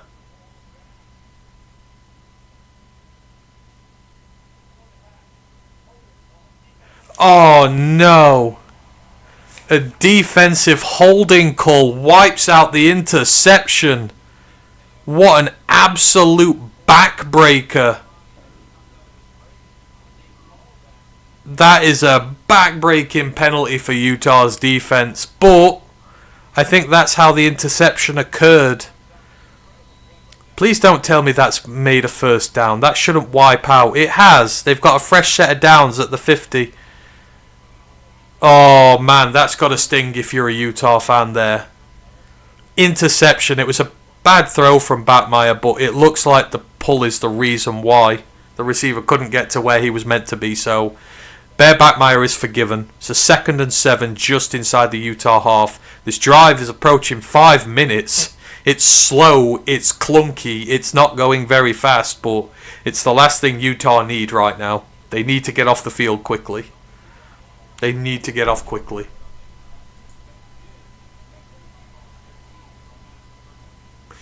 Arch was a better prospect than he turned out to be. I think it's not that. Arch got overhyped.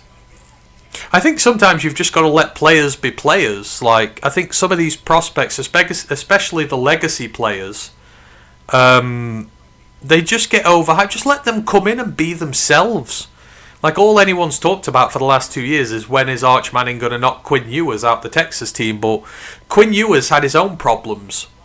Everyone remembers Quinn Ewers, the 5-star coming to college football. He didn't deliver right away, and so many people got on Quinn Ewers' back. But he eventually, the great ones, fight their way through it, and he was able to fight his way through it eventually. I think Arch will do the same, but I think the media take a lot of blame for overhyping these guys. Just let them be freshmen, let them play. Because you're setting up narratives for them to fail. I think that's where Arch is at here, as Bachmeier's feeling his peck. I think he's calling for a holding call, but it looked like he was jiggling his boob round a little.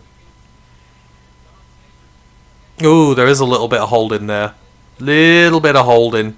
It's getting a little handsy. And that's a 4th and 7. No wonder Bear's a bit annoyed, and they're going to punt just from inside Utah's half, so BYU should be able to hem Utah in here. Punt is up, and it is going to the oh, they've touched the returner. Oh wait, no, they got away with it. Punted down to the Utah 11. And Utah's offense has got to find something from somewhere. They're only 3 points down, but I think Kyle's going to have to take the aggression out of this a little bit and just get some points on the board.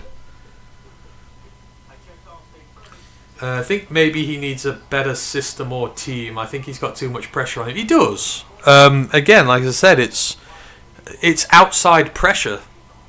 At the end of the day, he's basically a freshman this year. He started a few games, but he started like some of the scrub non-con games that Texas have played the last few years. He's not been playing in high-pressure SEC games. So this is effectively his freshman year as a starter. And you're seeing the problems that come with it. Inaccuracy, some turnovers, some indecision. You know, it's all part of adjusting to being a starter in college. It doesn't help that a load of true freshmen have come in this year and looked tremendous, who are making him look bad, but everybody develops at their own rate. Proctor or Fano at offensive tackle? That is a very good question. Spencer Fano would be my straight answer to that. But Farnoo's obviously, he played his freshman year at left tackle.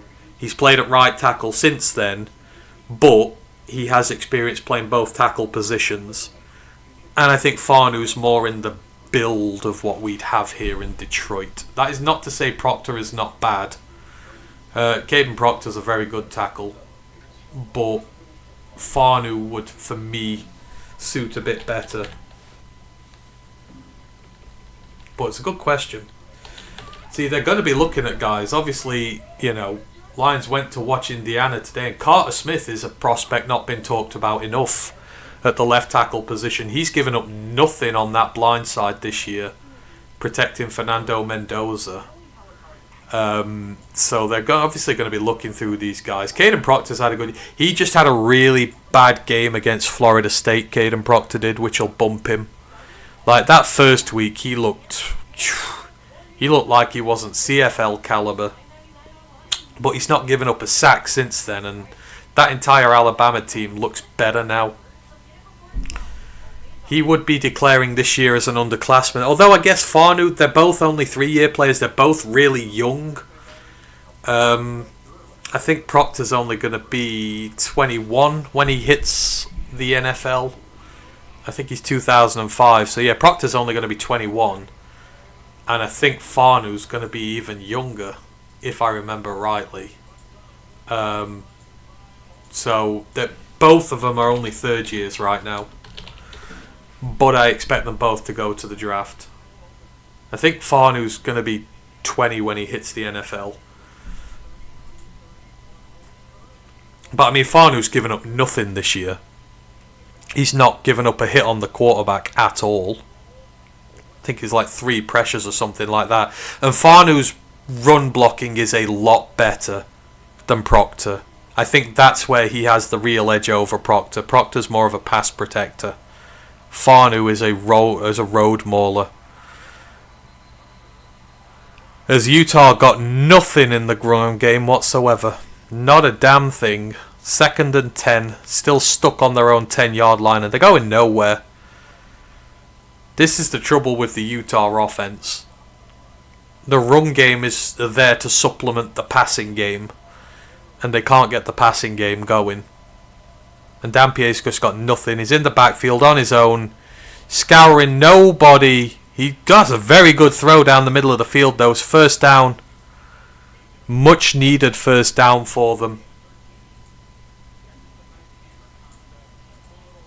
Think that is one of his tight ends he's just hit. 81 is that's JJ Buchanan, who's just got that critical first down reception there. So JJ Buchanan's the true freshman for Utah. There's a lot of excitement around him, and that's a big play there, as Dampier has one battered down at the line of scrimmage. Had a man right in his face. 15.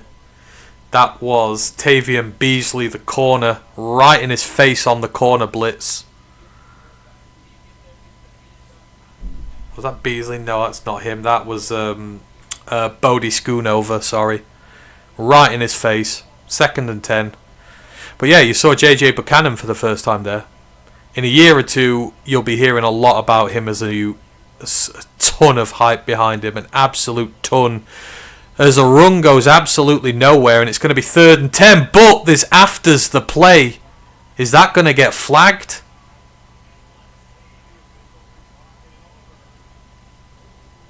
There's a little bit of afters there. I am shocked that wasn't called. So Taumo Ipiau, the defensive tackle, just shoves over the running back afterwards.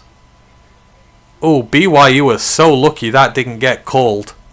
3rd and 10, throw, Dampier broken up. Gonna be there's a flag though. There's a flag, and BYU are furious. That's Evan Johnson in coverage. It looks like he's going to get pinged for a DPI, and that's a huge break for Utah if it is.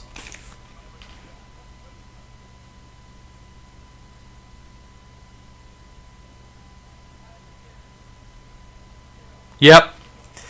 Evan Johnson is pinged for pass interference. A play after... To be honest, that's maybe history rewriting itself out. BYU should have given up a penalty on the last one for unnecessary roughness. And then they get pinged for a tough DPI call. And Utah's drive continues. I feel like I've not had a break to talk about the QB situation. I will get round to the QB situation in the next draft shortly. Dampier rolls out, takes a massive shot downfield and completely overshoots his target. He's going for Davis, his standout wide receiver, but that didn't work. So 2nd and 10 again. Utah getting a little bit more desperate on offense now, taking a few more shots downfield, but leaving themselves in longer distance 2nd and 3rd downs. Stop trying to run the ball at the moment. We need offensive tackle or centre at our pick if it's late, says Terry Perry. We do. I think I had Jake Slaughter in my mock draft the other day. I'd take a centre first, to be fair. End around goes for about 6. That is Bray. It's going to be a 3rd and 4-ish. Yep, 3rd and 4. Another huge 3rd down here for Utah. They've got to keep this drive going. There's a minute left in the 3rd quarter. A minute left. Provo is bouncing quite literally. Got to figure this might be a design QB run here. Yes, it is. Dampier, no, he tosses it out wide and they get it just. That was a definite RPO there. The quarterback was going to keep it. The gap wasn't there, so he tossed it out to his running back, and they've got it. Good play there from Utah to extend the drive a little further. Good play there from Dampier. He looks, the gap's there. He's got a defensive tackle in his face, so just quickly unloads it. Really good play from the quarterback. And from Bray, that's really good battling just to get himself over the line to gain. So it's getting nitty gritty now. Both these teams are pouring everything into this. It's only 10-7, but this is tight. We've got a delay of game penalty here now. Again, Utah putting themselves every 1st down on this drive. They've been putting themselves in long situations. Kyle Whittingham looks furious. It's 1st and 15. BYU's going to get you eventually. You can't keep doing this. Oh, and by the way, that BYU penalty a minute ago, I think was their first penalty of the day. So they got through nearly 3/4 of the Holy War without giving up a penalty whatsoever. As the 3rd quarter comes to a close, BYU 10, Utah 7, and this thing is going right down to the wire. And it is getting very chippy. I smell an ejection on the horizon. Malmarker goes, amazing teenagers. Yeah, these young kids are awesome. Ragnar was a 1st round pick, if I recall right. Yes, I think he was number 24 overall. Do you like Chris Brazzell? He's a big wide receiver, 6'6", 6'5". Brazzell's having a massive season for Tennessee. I think it was the Georgia game. He destroyed Georgia on his own. I do like him. I like his build. I think it's just the lack of superstar. If he has a big year, I will like him. I just need more consistency from him.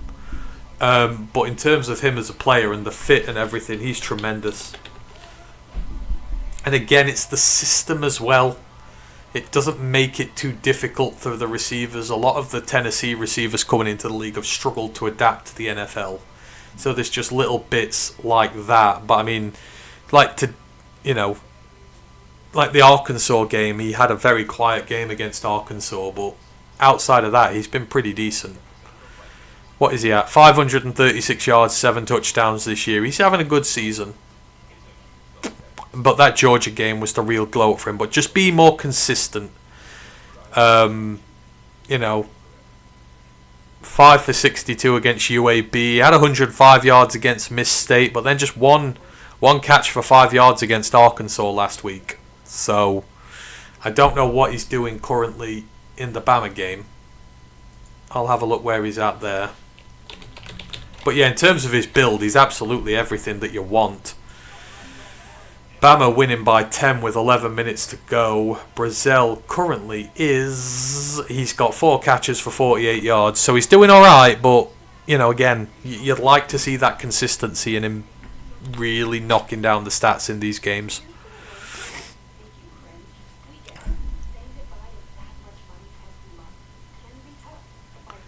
I think he was 16 overall. Been a real fun game so far. It has indeed, and that means I'll quickly go through the scores, then we'll siphon off to the question about the 2026 NFL Draft and its quarterbacks. So in games so far, Alabama beating Tennessee 30-20.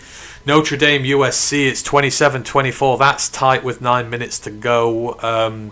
South Florida are destroying Florida Atlantic. They'll win another this week. Auburn 17-10 up on Missouri with less than 10 minutes left. So many ranked teams are struggling this week. We could see the most ranked teams knocked off in a weekend in what feels like forever if this is all said and done. Texas and Kentucky are at 13 apiece. God, what happened to the end of that one? So Texas got a field goal with 57 seconds left, and somehow, some way, Kentucky were able to level it up.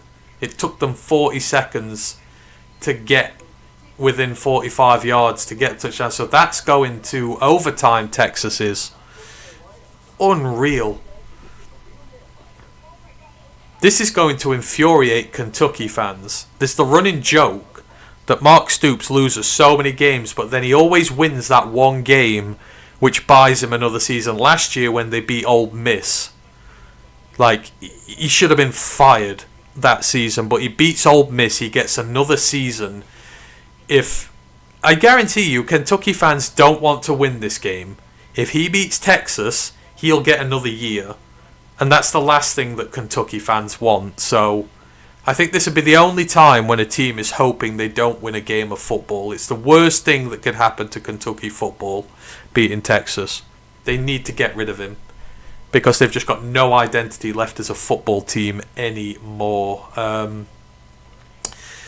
Cincinnati blowing apart Oklahoma State now. UCLA still beating Maryland, and Pittsburgh beating Syracuse.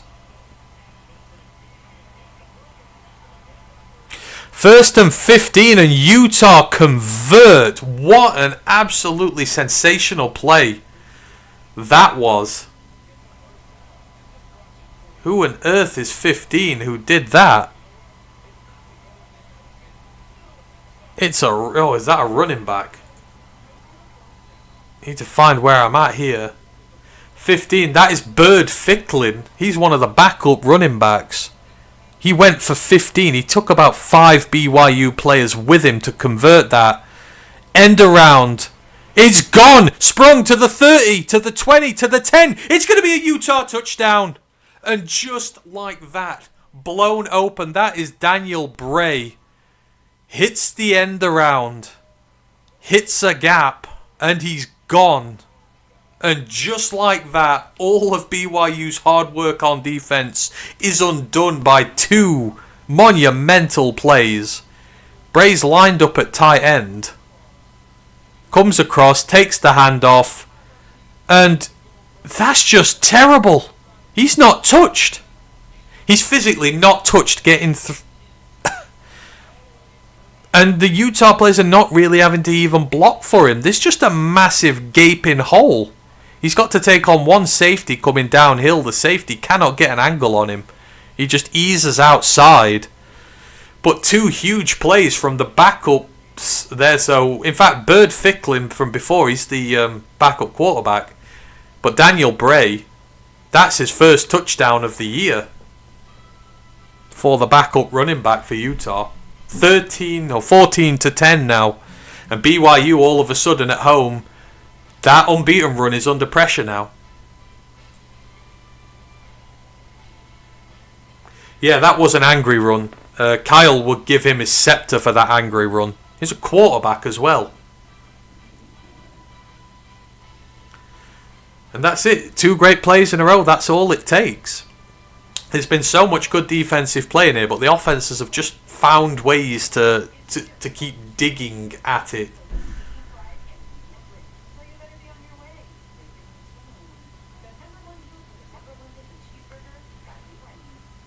Quinn was good at picking O-line. Yes, he was. Got to give him that.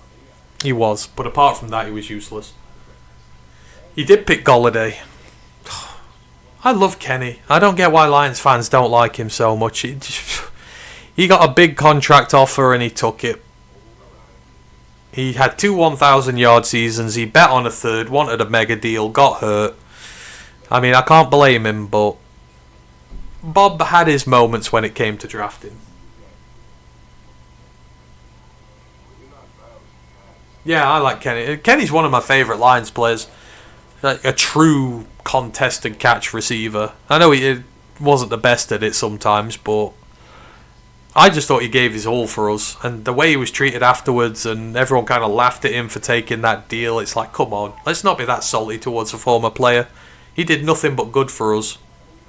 And he never besmirched the Lions at all. So, it is what it is. Right, let's try and get some bits on. So, I was asked about rankings for the 2026 draft in terms of the quarterbacks earlier. The easy answer to this, and it might sound like a cop-out answer, is at this point in time, I'm really struggling to identify who are going to be the best ones in this draft. I mean, nobody is... This could be the worst QB class of all time. I say this because I don't think a lot of these guys are going to declare this year. So Dante Moore, this is his second season as a starter, but he was a backup last year. He doesn't have 2 years back-to-back of play, so I don't think he's going to come to the draft this year. So that's not going to be... Ty Simpson's not going to come to the draft this year. This is his first year as a starter. Sellers is dealing with injuries at the moment, and it looks like he requires a bit more fine-tuning, so I don't think he's coming to the draft this year. Jewell has just got a serious injury. You know, he's ran out of eligibility, but I fully expect Allah to get a medical red shirt and come back. He's not ready for the NFL. He needs another year in college football, away from Penn State, somewhere else to, you know, get his stock back on track. Arch Manning is not going to come to the draft this year because, you know, as you can see, his first year as a starter, he's not ready. After Anthony Richardson, no first-year starters will go to the draft. Again, Cade Klubnik is just... He's not good this year. Cade Klubnik has been so bang average, I don't think he's that good a quarterback. Carson Beck threw 4 interceptions last night. He's uber... You know, he's very... safe with in terms of his completions, very good. He's efficient, but Carson Beck for me has no elite trait. If you come into the NFL draft, you've got to have an elite trait, be it your leadership, your arm strength, your hyper efficiency, you know, your dual threat ability. He doesn't have anything really that say that he's going to do that. I mean, the quarterbacks you're looking at coming this year, Sam Levitt, maybe Jaden Maeva, possibly. Maybe Mattia comes. For me, QB1 this year is Fernando Mendoza of Indiana. I do think he's better than any of the other potential ones going. Iama Lievu's not going to come to the draft this year, not after everything that's gone off with NIL and how bad they're doing it. He's got no stock behind him whatsoever, and then outside of that, you're really, really struggling to look for guys. But at the same point, it means there's a lot of wild cards who are probably going to enter this year. Diego Pavia, I think, should be drafted. Connor Weigman's having a massive bounce back year with Houston, so I think he might come up to the draft. But overall, I think this year's class is absolutely horrible, and nobody's standing out really whatsoever as head and shoulders above anyone else. Like I say, it's Mendoza or bust for now if you want a draft pick this year for me for quarterback. And that's where I'm at. Obviously, the Lions don't need one, so I'm not really looking, but they might need a backup. But yeah, the quarterback class is truly horrendous this year. Buyer beware. I will make a hot take now. I don't think there'll be more than 2 quarterbacks in the first round of the draft this year. That's my hot take. 2026 NFL draft, no more than 2 QBs taken first round. And even then, I think it's a stretch. Sorry, we'll get back to the game. BYU, big downfield pass from Bear Bachmeier. Found number 20. Who's his number 20? I should be working between these a lot better. His number 20 is Carson Ryan. He's the tight end. 2 touchdown grabs for him this year. I think it's one of his first tonight. BYU at the Utah 25. Threatening the end zone. Bear Bachmeier drops. And he's sacked. No, how's he escaped? He should have been sacked about 3 times. He takes a massive hit at the end, and that's going to be roughing. That's a big mistake from Utah's defense there. They should have sacked him. They didn't, and now they're going to get pulled for a roughing. That's Lander Barton, who had the reception earlier. Absolutely wrecks Bear Bachmeier, and you cannot do that. He'd thrown it away. It's going to be 15.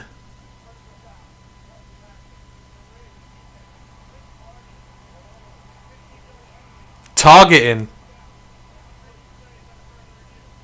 They're checking this for targeting. Losing Lander Barton's huge for this Utes defense. He's their leader at linebacker. You've got Jonathan Hill in there, but apart from that, let's have a look at this play here. He should have been sacked. He wasn't. Barton comes in off the edge, and ooh, this is close. He leads with the crown of his helmet now. Does he strike his helmet or his neck? Yes, he does. This is targeting. He's gone. Lander Barton's gone. He's got no comeback here. Stupid, stupid boy.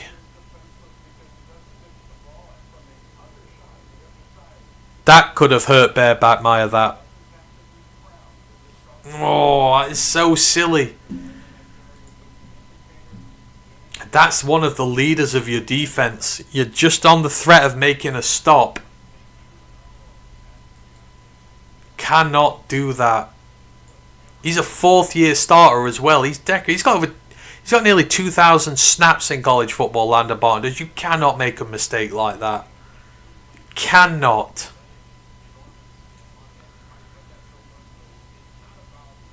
Ooh, that hit just looks worse and worse every time.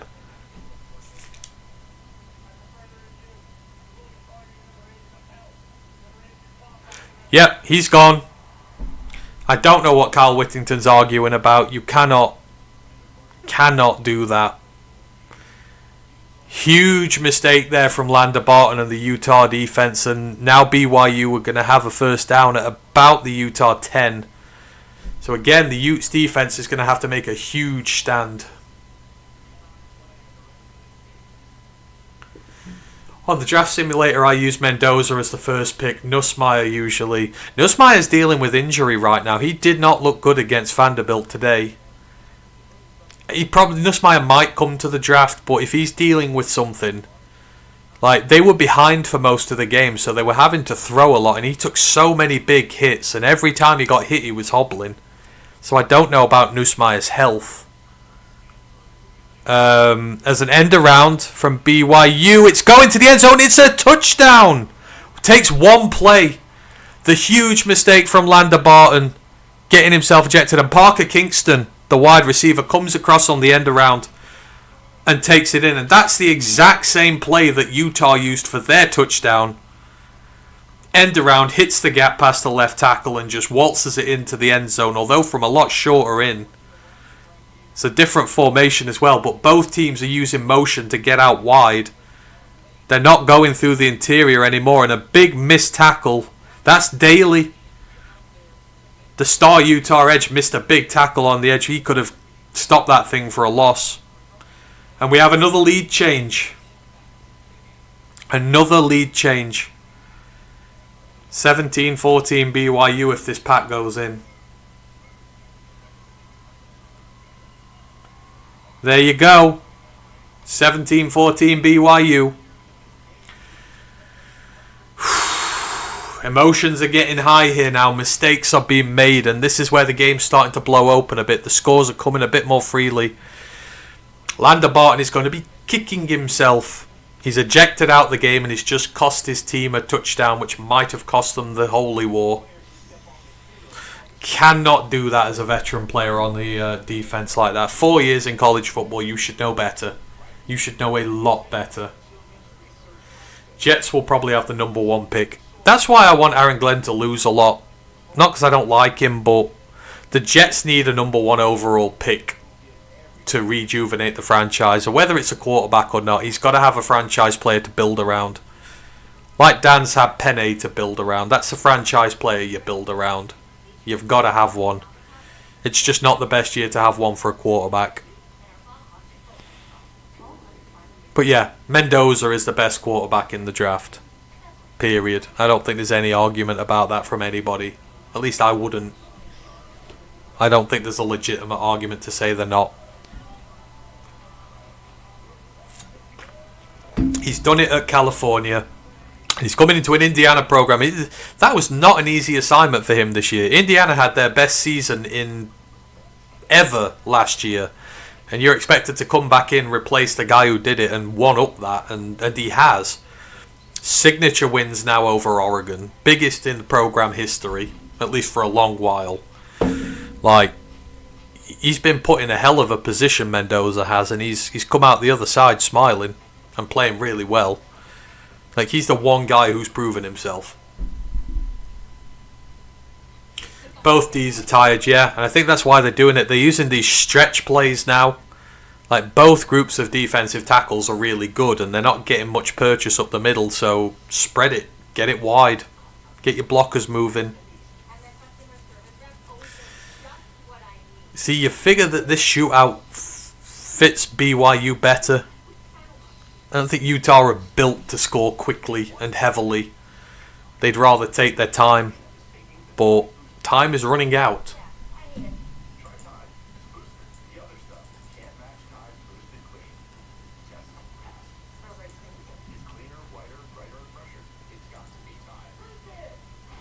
And breaking news, it probably happened a little while ago, but your Hawaii Rainbow Warriors are bowl eligible. 31-19 winners on the road to Colorado State. They are at 6-2 on the season, and who knows? Maybe bowl eligibility is not the end of this story this year. Potentially a Mountain West Championship appearance is in play. Especially as Boise State absolutely creamed the crackers off of UNLV today. There's no unbeaten teams left in the Mountain West now, I believe. I could be wrong, but it's been blown wide open. Congratulations, Hawaii, on reaching bowl eligibility. We are absolutely thrilled for you, and we will mention that on the pod. On Wednesday, Notre Dame 10 up on USC now. It looks like Notre Dame are going to win the Jules Shillelagh again. Missouri still 7 down on Auburn. Some big ones here. Some very big ones. Texas beat Kentucky in overtime 16-13 in a result that helps nobody. But Kentucky fans will probably be relieved. And Penn State lose 4 in a row. They lose to Iowa. How crazy. Are Penn State going to win another game this year? They just look dead and buried. Oh yes, Penn State's next game. Next 2 games are against Ohio State and Indiana. Oh dear. The Nittany Lions could well be 3-6 by the time that period is done. Bird Fricklin has been in again for Utah. They're starting to utilise the backup quarterback at this point. He gets 3 yards. It's a 2nd and 7. Still 11 minutes left. There's no time for Utah to panic just yet. But we wait and see. Quick snap. Dampier's looking. Gets his man across the centre of the field. Gets a first down. Gone to one of his tight ends there. I think that's Bentley.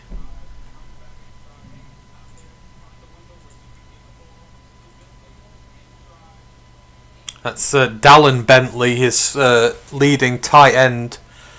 Nearly 300 yards and 3 tutties for the big man this year. 2nd on the team in receptions, one of his more trusted targets. Utah are up to their own 39. Designed run for Dampier, blown up for a 3-yard loss. And what a tackle that is. That is Terrian Alexander III just blows this play up. avoids the block of the receiver and just gets a big hit on Dampier and forces him to slip. But yeah, big play from Terry and Alexander the third there. 2nd and 13. Utah don't like to be in these places. Too many negative plays today given up by them. Drop back. Dampier's looking, assessing, takes a big heave downfield. Is that picked? That's picked off! And just like that, BYU now have a big stranglehold on this game. That was a bad throw by Dampier. Just kind of lobbed up a moon ball. And that is Wall. Where are we at here? I think it is Tanner Wall. That's his 2nd interception of the year, the safety. He's lucky. He's been so good with the ball, Dampier has tonight. Sees his man open. Just doesn't put it in front of him. It's behind Tanner Wall. His 2nd interception of the year. And these are BYU safeties. Every BYU safety has an interception this year. Now they all have multiple interceptions this year. You don't throw deep on this BYU defense if their safeties are in coverage. The only saving grace for Utah is it was a bit of a deep throw, so it's not the worst field position in the world. But now BYU have the opportunity to go 2 scores up with less than 10 minutes left. Ooh.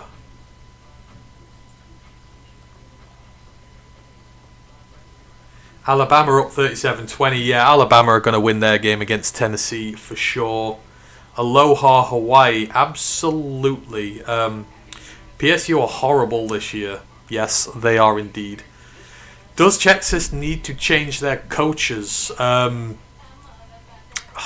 not sure. The offense has just not been that good. In recent games they've put up 16, 23, 21, 27. Only 7 against Ohio State. They've only really put up numbers against the Group of 5 opponents. The offense hasn't been good this year, but I don't know whether it's injuries or whatnot. The defense has been fine. 13 they've given up. They've only given up 19 points in the last 2 weeks. Obviously, there was the very bad showing against Florida, but again, for the most part, their defense has been really damn good. They only gave up 14 to Ohio State. So I think it's offensively something needs to change. Whether it's the play caller, the coordinator, I don't know, but I've got no concerns about them on defense. But yeah, offensively things need to change at Texas. Just in a commercial break right now. Oh, Florida State and Stanford has kicked off. Stanford are beating Florida State 3-0. Ooh, it's a long way to go, but Ash's life is going to be hell this week if they lose. So, they need to get their ass in gear in a hurry. Missouri have leveled up against Auburn, potentially avoiding the massive upset there. Missouri have got to play Vanderbilt next week, so they cannot afford to lose this Auburn game. Because the Vanderpimps are coming to town, and that is one of the hardest games left. Look at that. Really good play from Tanner Wall there on the interception. It was just thrown too far behind the receiver. Allowed the DB to make a play. Yeah, this BYU defense has been good. Both defenses have been good, to be fair. Oh, 9.5 minutes to go. And Lander Barton is on the sidelines. BYU at their own 36. Run with Martin. Should have been tackled for a loss. He gets about 15. He goes into the Utah half. And now there's some tired legs out there. There's some tired tackling. There's some tired legs. I don't know who attempts the tackle here. It's the edge. Is that Henry again? John Henry Daly has missed 2 crucial tackles these last 2 drives. He looks absolutely exhausted off the edge. Given he's their only real pass rusher, you can't blame him, but yeah. They're at the Utah 49. Handoff again.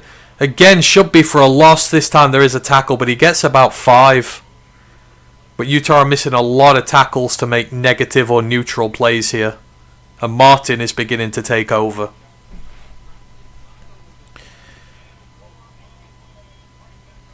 And you're starting to see the tackle. LJ Martin here, you want a bell cow running back for the NFL. This is your guy. It's the fourth quarter, it's late in it. He's still running like a trooper. And you saw his blocking ability earlier. Sprang a touchdown run with one of his blocks. Hand off to Martin. Oh no, it's a fake. It's a screen. It's blown up. It's going to be third down here. There's a good play by Davis, the corner for Utah.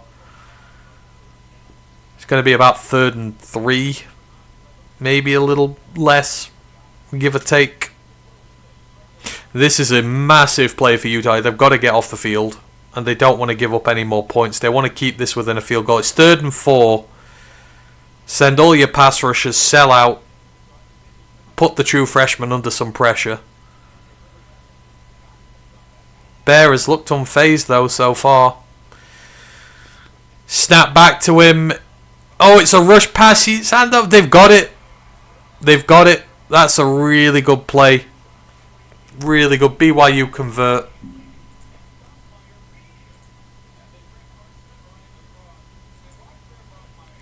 Again, they use the tight end in motion, and there's just all these motion plays. His man doesn't go with him.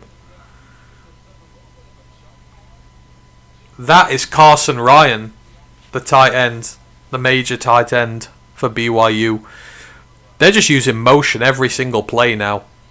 He's one of the former Utah transfers as well, so he's crossed Holy War battle lines.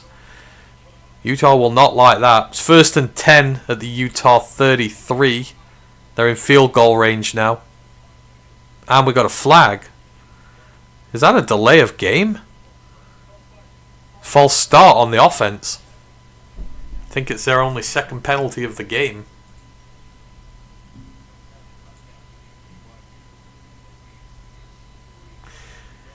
There he goes. I don't have a college team, but I use North Texas in college football game. That's fair. North Texas are a good team this year. Not a bad place to start off with. I said the big loss to USF last week, but Mestermaker and co are a good side. Toss play. They've got a gap. That's another first down. They're down. They're about on the edge of the Utah red zone now. LJ Martin again. And what a game he's starting to have. They balled him up well in the first half. He was only going at 3.8 yards per carry. But like any good bell cow running back, eventually they beat you down. He's starting to move through some bad tackles. I mean, he was at like 18 carries for 58 yards. Martin is now at 21 carries for 103 yards. He's got a hundo on the ground. He's running at just about 5 yards per carry, which is up from 3.8 at the half. You can see how tired they're getting. He's got 2 receptions on the day as well. Another handoff to Martin. Goes for about 2 this time. But yeah, another 100-yard day for LJ Martin.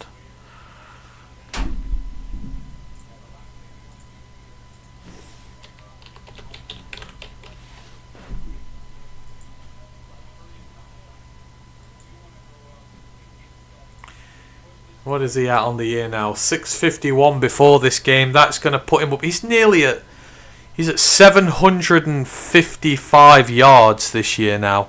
Another toss play to him, but that's a loss. 3-yard loss. It's going to be 3rd and 10, and Utah looks like it's finally making its stand. But the clock is ticking below 5 minutes, and even a field goal here. That's a 6-point lead. Utah need a touchdown to level it up. But yeah, for LJ Martin, this is his 5th 100-yard game of the season in 7 games. In one of the other 2, he got 90 yards and 2 touchdowns. His worst game is against Colorado this year. He got 58 yards.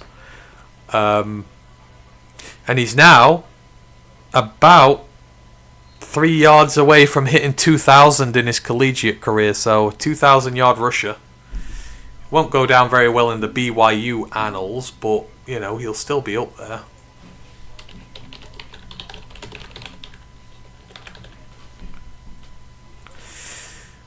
He won't beat Jamal Williams as one, that's for sure.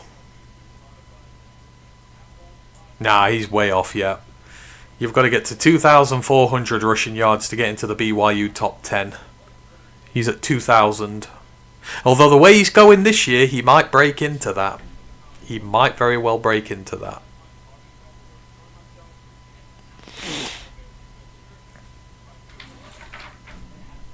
Big play here. They've taken a timeout just to talk things over. BYU does only have one timeout left now, but they are leading. 4:33 to go.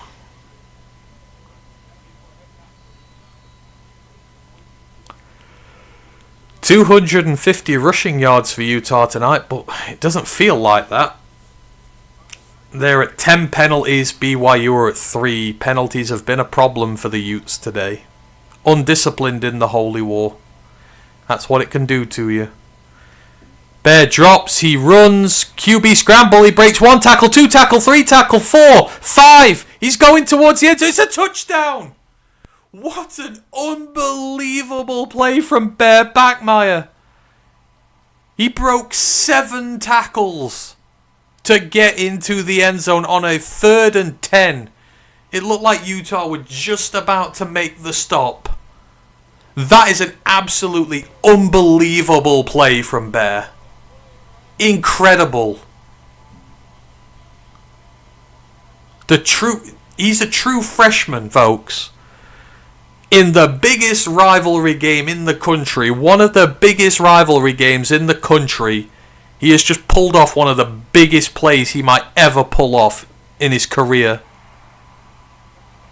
PAT is good. BYU lead 24-14 and Utah are now in a lot of bother. They've still got all 3 timeouts, but they need a score and they need a score quickly. What an unbelievably good play from Bear Bachmeier. That was at least 7 tackles he broke to get into the end zone, and he carried 2 Utah players along the line with him in the scrum. Unbelievable.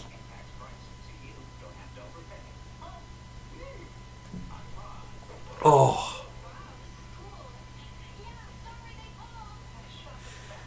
Off topic, autumn woods hits peak colour this weekend. Glorious. I love autumn. The leaves are starting to change here as well. And I'm out in the countryside, so it makes for some beautiful scenery.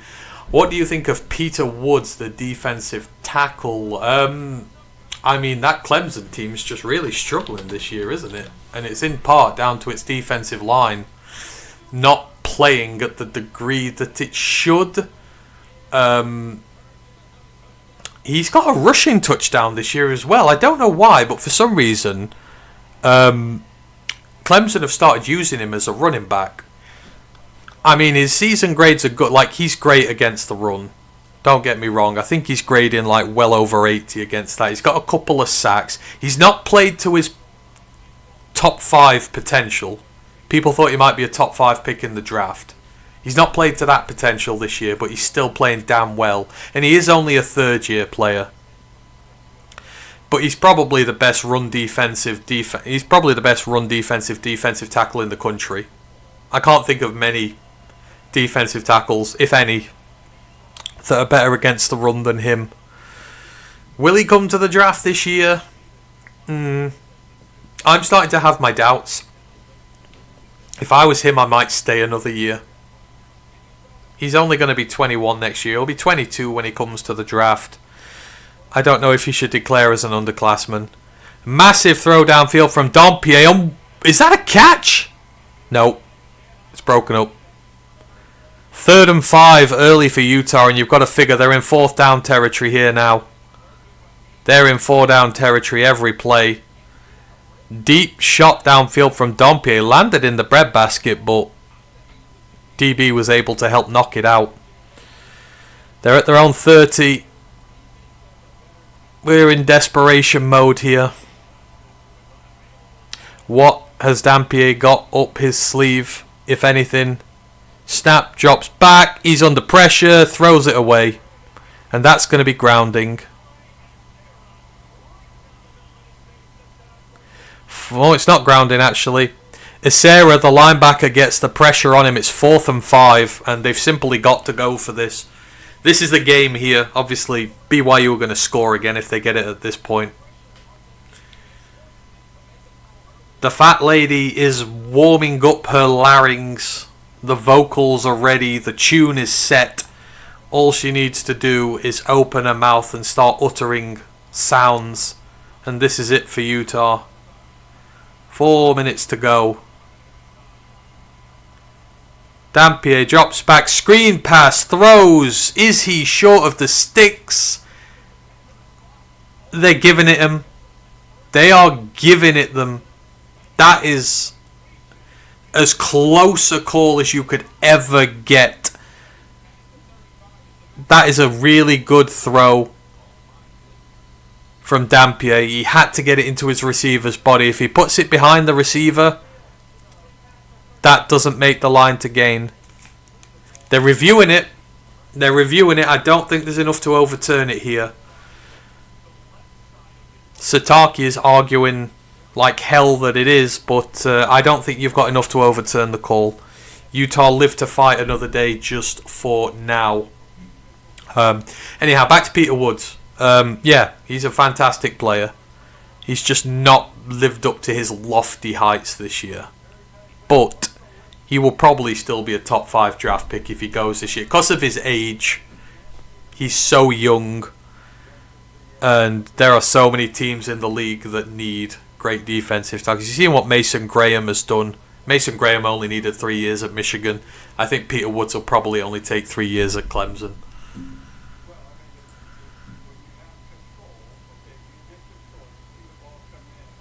BYU's bringing it. Do you think the Lions should pick a running back in this draft? It's tough. You kind of feel like they're at the point where the Monty thing is ending. I think when this season's done, maybe they'll look at another guy to replace Monty. Actually, LJ Martin would be a very good replacement for him. But I think they will consider it. But there's a lot of loyalty towards Monty in the organisation, so I'm not sure. But you do need a running back 3. I don't think Sione Vaki is it. Yep, call upheld. Utah's drive continues. Yeah, I don't think Vaki's it. Vaki's showing durability issues already. And he's barely even seen the field for us. What the hell's going to happen when we want him to take a proper workload? I don't think we're gonna get one from him. So if I'm the Lions, yes, I do take a running back. Although I don't take one early. I take someone later on. And LJ Martin might be gone by then, but I would take one. Dampier throws downfield again. This is getting dangerous. There's just pressure in his face every single play now. BYU are just selling out the pass rush now. Because they know that Utah are not running the football at all anymore. They're not even trying.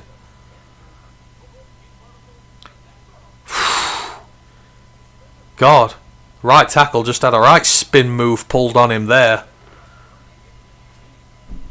The trouble is BYU don't have many finishers on the defensive line. So while they're going to get pressure on Dampier, they're not going to sack him too much.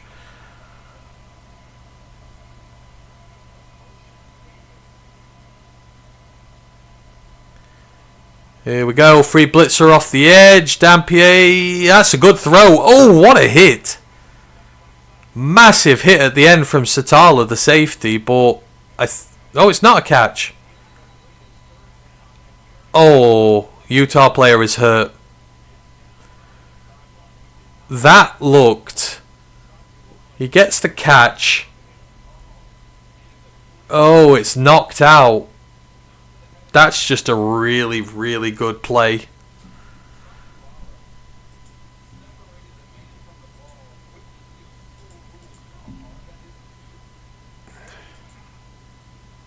That is Falateu Satuala. He's having a really good year at the safety position for BYU. It's hard hitting as they come. It's 3rd and 10 again. And we've got 3 minutes 15 left. Utah are just not moving quick at all. This is slow. It's not what they need. Incomplete. 4th and 10. And this should be all they wrote here. All she wrote here. There can't be much more than this at this point. There's only so many times you'll get away. His receiver that's a shame. Dampier's receiver slips. It would have been a good throw if the receiver would have kept his feet, but it ended up being too far in front of him. Utah just 1 of 4 on 4th downs. And there's a flag. Just to really, really throw the knife in there. Their 11th flag of the day.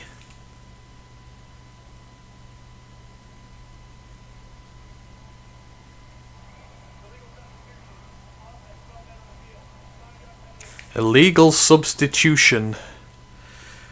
So it's going to be 4th and 15. With 3 minutes left. Utah do have all their timeouts. So technically it's not over.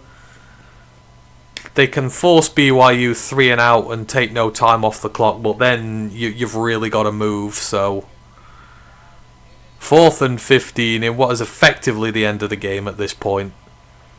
Dampier moves up. He's sacked. And that's it. Just like that. BYU end the game. Looks like Jack Kelly got a little bit of that, their star linebacker. But I'm pretty sure it's one of the defensive tackles who finished it off.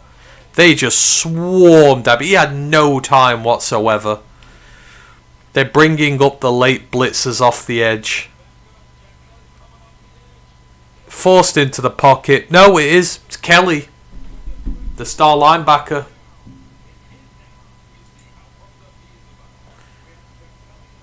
Jack Kelly, number 17. I told you he's one of the best pass rushing linebackers in the entire country. That's his 5th sack of the season from his linebacker position. He's 6'2", 242 pounds. He's got a sack in 4 of his 6 games this year now. He kind of plays that outside linebacker role. Although he plays at the middle linebacker position plenty enough. And here, feels a formality now. Utah are going to use their timeouts.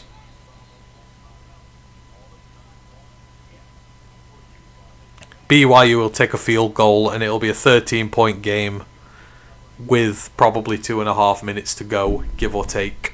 And you are in, Hail Mary territory.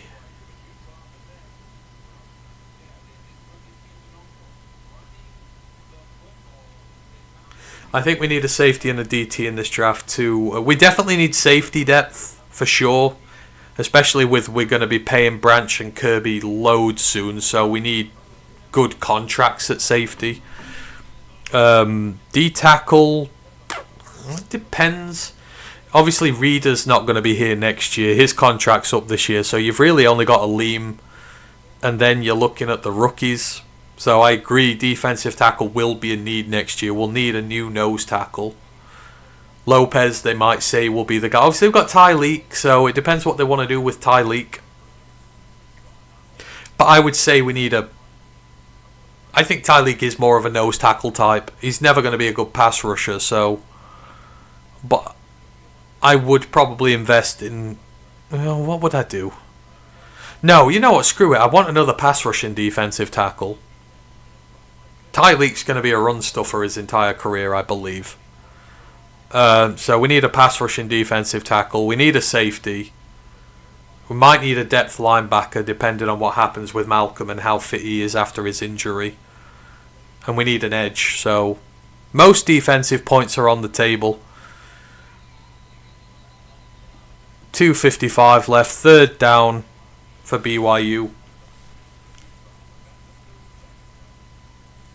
They can pretty much kill it with a 1st down here. But we want a bit of excitement to end the game, don't we? So we want Utah to get the ball back. We want one last little run before we get there.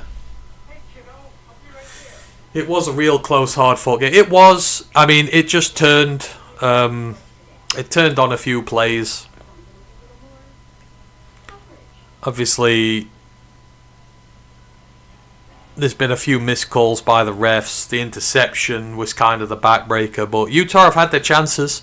They've been turned over twice on downs in the red zone of BYU. BYU's defense has been very good for the most part in the red zone. Obviously, Landon Barton, the star linebacker, getting himself ejected. That was on a touchdown drive. That could have been avoided. It's been undisciplined from Utah today, which is not like them. 11 penalties. Well, it might be 12 now. But just stupid penalties as well. Obviously, you've had a muffed punt in there as well. They've just not played good, sound, fundamental football. Bachmeier tries a design run, but he's speared. I don't know why you do that. Like, protect your quarterback. It's 4th down, final timeout, 2:50 left. So, I mean, there's still enough time for Utah. You need a couple of big chunk plays, but there is still enough time. As we get the undefeated chart, Miami's gone. Ole Miss is gone. Texas Tech's gone. Memphis is gone. UNLV's gone. How many's left? 1, 2, 3, 4, 5, 6 unbeaten teams left in the nation. Ohio State, Indiana, TAMU, Navy, BYU and Georgia Tech. That is not the list you'd have had for the last 6 undefeated teams of the country at the start of the year, I assure you that. Lopez should be had for a fair price. Would you re-sign us for a year or two? Potentially. If I was going to take a backup nose tackle, if I was going to take a development nose tackle in the draft, I would keep Lopez here as his mentor and as a veteran presence while he developed. But if you bought someone like Peter Woods in, which we wouldn't be able to, but if you did, then no, you wouldn't want Lopez back. I mean, ideally you would want Reader back, but he just costs too much money for what we have. Unfortunately, the Lions, with all the mega contracts we're handing out to the youngsters, we can't afford contracts like Reader's. I think he's at like 9 million this year, 10 million. Those contracts are going to go the way of the dodo now because we won't be able to afford it.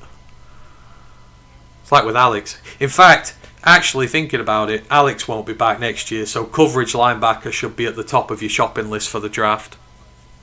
Need a coverage linebacker because we don't have another Alex in our pipeline. There's nobody on our roster who can do what Alex Anzalone does. Even Jack Campbell. Jack Campbell's just not going to be as good a coverage linebacker as Alex is. And you can get good coverage linebackers in the draft. We did this one a couple of years ago when Diane Henley came out of Washington State, and look how good he's proven to be for the Chargers. The Lions need a coverage linebacker in the next draft. That is for sure. Unless they somehow agree to a deal with Alex. But it has to be a priority. We just don't have any good ones at all. And even with Malcolm coming back, that won't change because that's not what he does.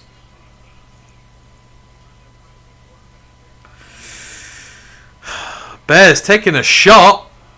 That's an interesting choice from Utah. They chose not to take the field goal.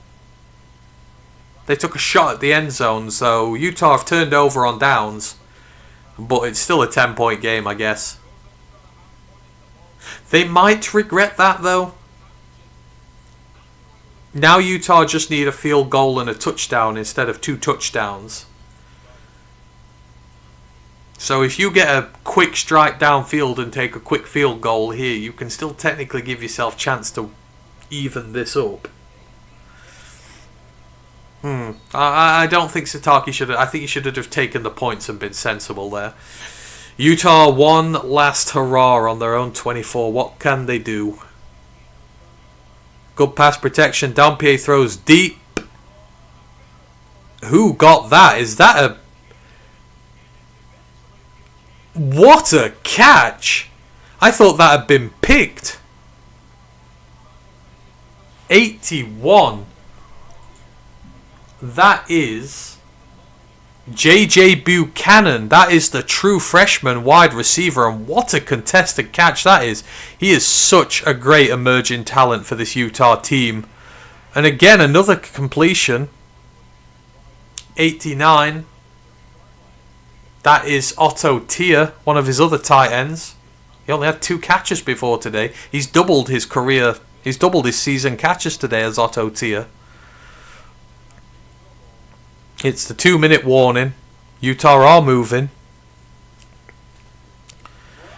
But yeah, tell you what, I'm going to be very closely watching this JJ Buchanan at Utah. He's had some very good catches today, and as I say, he's just a true freshman. That's 11 catches for him this year so far. Over 100 yards now as well.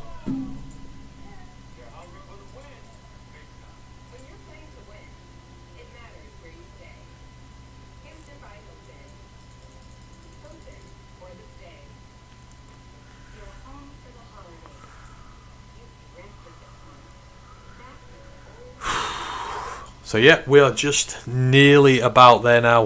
One last hurrah for Utah. Let's get one score just to make it interesting. We want a squib kick to end this and see what happens. Let's just quickly go through all the other bits. So there's not too many games going on now.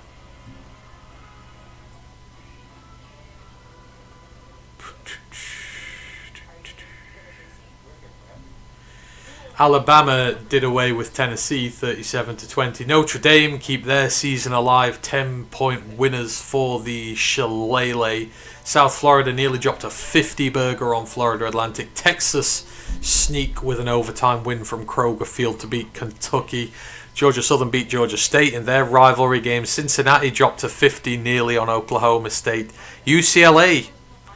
God, a UCLA going to the Big Ten championship game. They win again. That's 3 in a row. And who knows who's going to stop them at this point now.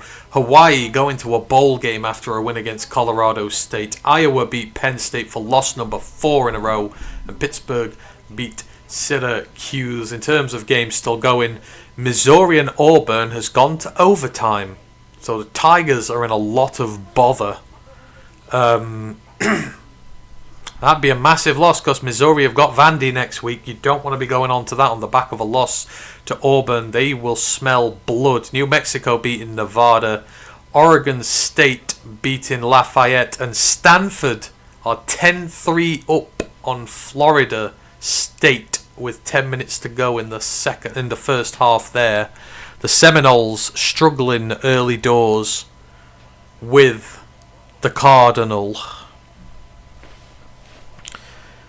Utah at the BYU 30. They've got to get a move on. Dampier drops, throws deep, takes a shot at the end zone. And there's a flag thrown. There is pass interference here. I don't know which way it's going because they were both. I think it's a defensive pass interference call. It occurred in the end zone potentially as well. No, it's a 15-yard penalty. So Utah firmly entrenched in BYU's red zone now. That seems a little bit harsh to call that PI, but, you know, for the entertainment value, it helps. They're at the 15. 15 penalties combined today for these two teams, but 11 of them to Utah. Dampier drops again, quick pass out, goes out about the 9. 150 still to go. It's got to be a squib kick at this point. You've not got enough time left to kick away. But you need points.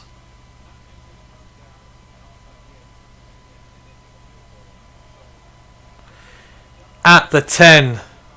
2 more chances to get this in. Dampier throws. Completed. Down to about the 6. It's going to be a 3rd down. They're obviously going to put it in Dampier's hands here. He's going to run this one. This will be a designed run any day of the week for him. Clock is ticking. 1:30 to go. Oh, he doesn't. He's throwing. Throws to the end zone. And there is a flag. That is going to be pass interference in the end zone. This will be spotted at the 2.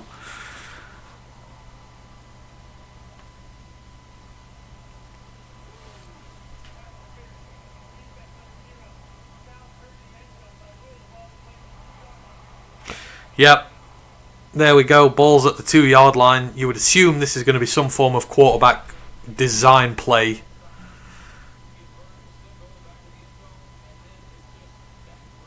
Oh, that's not pass interference. Oh, that's a terrible call. That is an absolutely awful call. BYU have every right to be annoyed by that, but it's first and goal.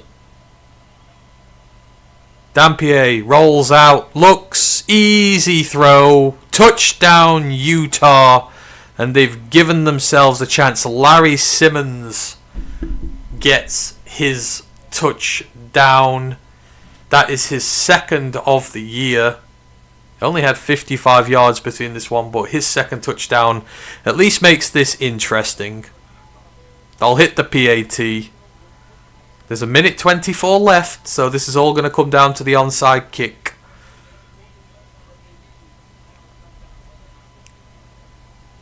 It's got to get the PAT first, and they do. BYU 24, Utah 21, and this one is not over just yet. We have an onside kick coming, and maybe, just maybe, the Holy War has one last turn left in it. That call does belong in the NFL mile marker. That's something that Terry and Arnold would have got called on him, because he's guilty of everything.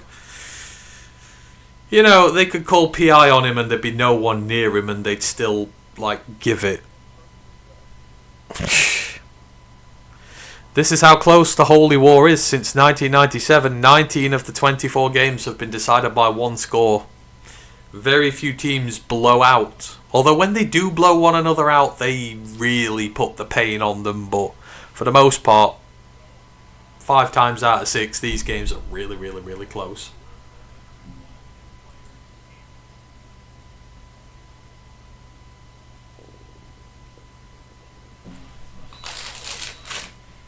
And here it comes, the game, the onside kick.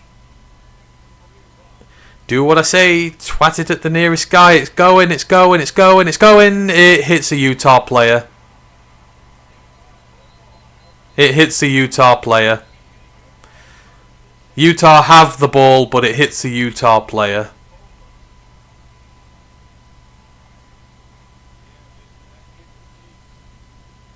Yep. Yep, and that is your game, folks. That is your game. It hit... Yeah, the kick wasn't deep enough. It hit a Utah player and bounced forward. They tried to pretend it was a BYU player who touched it, but they were never getting away with that one. And your Holy War is going to end BYU 24, Utah 21, and BYU one of only 6 teams now left with an unbeaten record in college football this year. They move on to 7-0 in what has been a very good game, I must say. It's been very entertaining. Defense has been on top for the most part. It broke open a little bit later on. Utah, from them, mistakes made, self-inflicted wounds. They've only got themselves to blame for this one, but they still fought to the end. For BYU, they get out of Dodge now. They got Iowa State on the road next week as they head to hopefully towards a Big 12 championship game this year. Should have gone last year, but the end of season implosion killed them.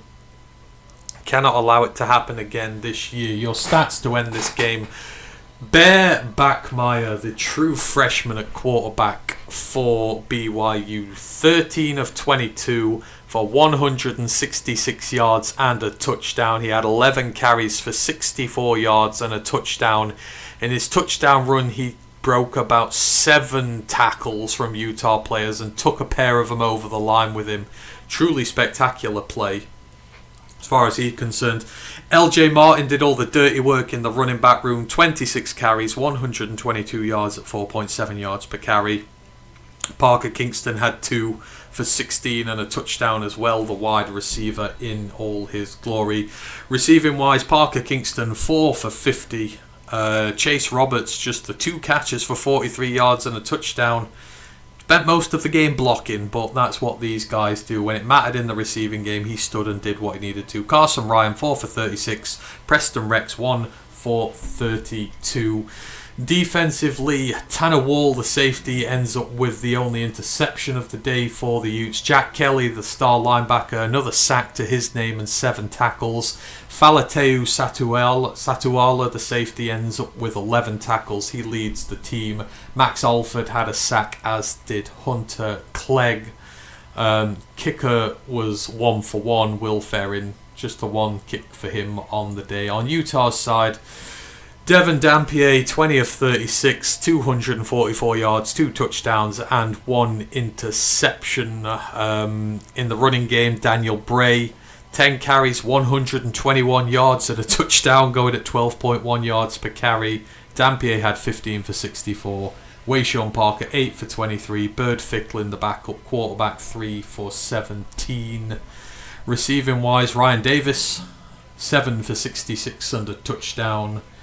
Dallin Bentley, 4 for 65. JJ Buchanan, the young true freshman, 2 for 43. Larry Simmons had a receiving touchdown. No interceptions on the day, just 2 sacks, 1 from Jonah Leah and 1 from John Henry Daly. And top tackler was Jackson Benney, the corner, with 7. We had a muffed punt from Mana Carvalho, which was the other turnover from Utah on the day there. But BYU, for them, clean game in terms of turnovers, much less penalty-wise, much more disciplined. And they are storming the field. Of course they will. This is not just any ordinary game. This is Holy War, and this is the game that you do storm the field for. Spencer Farnu, they're in tears. This is not good. Utah players, this means a lot to them. This is going to really, really hurt. Watching BYU's fans celebrate as they go 7-0 while they're reduced to 5-2 on the year is not going to be easy whatsoever. But a lot of class from Spencer Farnu there. He's still out there. He's congratulating BYU's coach and staff. He's going to be a fantastic tackle in the NFL very, very soon. He's still there, still congratulating players. And he's a rivalry man. He's a Ute through and through. He's never played anywhere else other than Utah, but he is still out there congratulating. And yep, there we have it. The celebrations begin and Provo will be alive with the sound of Holy War winning this evening. That's all, folks. My marker says, was fun, Anthony. Thank you. Grandad says, jolly good, Ant. Appreciate that. Hopefully the Lions will be on TSN this week, potentially. Grandad goes, Ant, I think I heard that 30 NFL teams had scouts there. Maybe the Lions were not one of them. Is this true? I don't know. The only one I know is they were definitely watching Indiana play today. The Lions scouts were, and they were put on a show, so that's good. But I assume they will be at Holy War. We need a tackle. And Spencer Farnu and Caleb Lomu are both going to be in next year's draft, and they're both very good tackles, so I assume the Lions will have been there as well. And Chase Roberts. But yeah, that is all, folks. That is your Holy War watch along here. Hopefully you have enjoyed it, and hopefully you've got all your questions towards me you wanted to this week. Of course, anything else you want me to answer, put it in the comments of the show and I will put it into the college podcast later in the week. But oh man, this is going to be a big one. Vandy upset LSU. We've got the Holy War here. We've got the Jules Shillelagh. There's going to be so much to break down when this weekend is said and done. So I'm looking forward to getting to that with more depth with Rye. You'll see us on Wednesday. As for the main pod, we'll be back in 2 days' time with Monday Night Football, Lions and Bucks. It will be a must-watch affair, so do come and join Ash and Matt for that, and then the previews and the reviews, and we'll have all that good sort of stuff. We're going into bye week, so we get a much-needed break going into next week, which will be nice. It's been all crazy so far. We've had a lot going on. We've had a lot of short weeks and stuff. So, but yeah, hopefully you've enjoyed it all as always. Appreciate you all for joining me on the stream tonight. Hopefully I'll do another one next week. Who goes? Where am I going to go? Who knows? If you've got any games you want me to do, again, just suggest them to me. And I want to try and get in as many different teams as possible. Hopefully, you'll know a little bit more about Utah and BYU after today, and try and do my due diligence on everybody. So I want to get through as many teams as possible. And do you have time for a player stock up, stock down for this game? Key players who could be top picks? Yeah, hell, I can do that. In terms of stock ups, I mean, Bear Bachmeier, now associating himself as one of the best true freshman quarterbacks in the nation. I thought he looked so composed, so mature for a guy who was starting his first games in college football. This is one of the most heated rivalries in the entire game, and he looked cool as a cucumber, as we say. But I was very impressed with his maturity. His stock is going through the roof as one of this crop of talented young true freshmen coming through. So I will watch him very closely, because he'd had turnover problems in the last 2 games, about 6 or 7. He was clean in this game. 1 turnover did get called off for a penalty, but outside of that, he was tremendous. LJ Martin did his stock a whole world of good today as well. The diminutive running back for BYU showed that everything you wanted from a bell cow guy, and how he's going to go about his business. His stock is up. Chase Roberts is up in the small amount that we saw from him. Just 2 catches on the day, but doing a lot of dirty work in the trenches again. So, his stock is up for me. I think he's everything you want from a Big 12 receiver. They're physical, they're big, they're nasty, 6 foot tall. Some team in the NFL is going to put a pick into him, and they're absolutely going to get their money's worth when they do draft him. Who else on BYU's side for me has done their stock good? Jack Kelly, the linebacker. He is in year 4, so he is probably going to come to the draft this year. 6'2", 242 pounds. Another sack for him, a quite critical sack actually late in the game as well, to kill a Utah drive dead. But he's now at 5 sacks for the year. He's got a forced fumble. He's got an interception as well. Again, BYU and linebackers, they just translate to the NFL, and this guy looks like he's made for it. He spent a couple of years at Weber State in the FCS, and then he's just adapted very well to the Power 4 states. He's got 26 sacks as a linebacker in his collegiate career. You can't not be impressed by that, but certainly he's stocked himself up as well. Who else? Is anyone else on the side there? I think that's it for now in terms of the immediate reactions on that side. On Utah's side, I thought Dampier was good, but not great. I was expecting a little bit more from him on that one. In terms of others, Dallin Bentley, the tight end, was really good. He's now over 300 yards for the year, a few touchdowns. He's, again, 6'4", 250, one of these big tight end types. I really did enjoy his performance tonight in a one where the Utah's passing offense wasn't too good. I was disappointed with Henry Daly. He missed some... So he got his 10th sack of the season tonight, and he's great, but he missed some critical tackles in the run game. One of them that went for a touchdown. Another which could have been a drive killer on Bachmeier. So his stock's a little bit down for me. But I think outside of that, the tackles were good as for what they could be, Farnu and Lomu, but they were in a position late on where BYU were just teeing off on the quarterback because they were just in such bad positions. So maybe when it's all settled, we'll have to take a little look at that and see where they're at, but they were okay. Vimahi, the defensive tackle, was really good. Aliki Vimahi for Utah. That's a name to watch out for. But yeah, I think that is about where I'm at with stock up and down from all of those. Again, I just have to kind of sleep on it. It's about 10 to 5 in the morning here, so it's very late. I'm going to go to bed and go and get some sleep. And yeah, I will return with my deeper thoughts on the game on Wednesday. But all I will say is, well done Hawaii, bowl eligible, all. Maybe that question can be taken on my 8-hour college stream, yes. Unfortunately, Grandizer, when you've got to talk about all of college football in one show, the shows go long. That's why I'm doing these streams. I'm trying to reduce the length of the main show by answering lots of stuff in here, so I don't have to do it in the main show. So we're at that, but I'm going to leave it there tonight. I'm going to go home. I'm going to go home. I'm going to go to bed. Go get some sleep. So thanks ever so much, Mark, Terry X Perry, appreciate you being in. Grandizer, Lisa was in the building earlier. I know Brent was knocking round, so thank you ever so much. I'll see you for next week's one. Again, if you've got a game you want me to cover on this, let me know, and I will try and do my best to adjust. But yeah, thank you ever so much, everybody. Take care. Have a great evening. One Pride.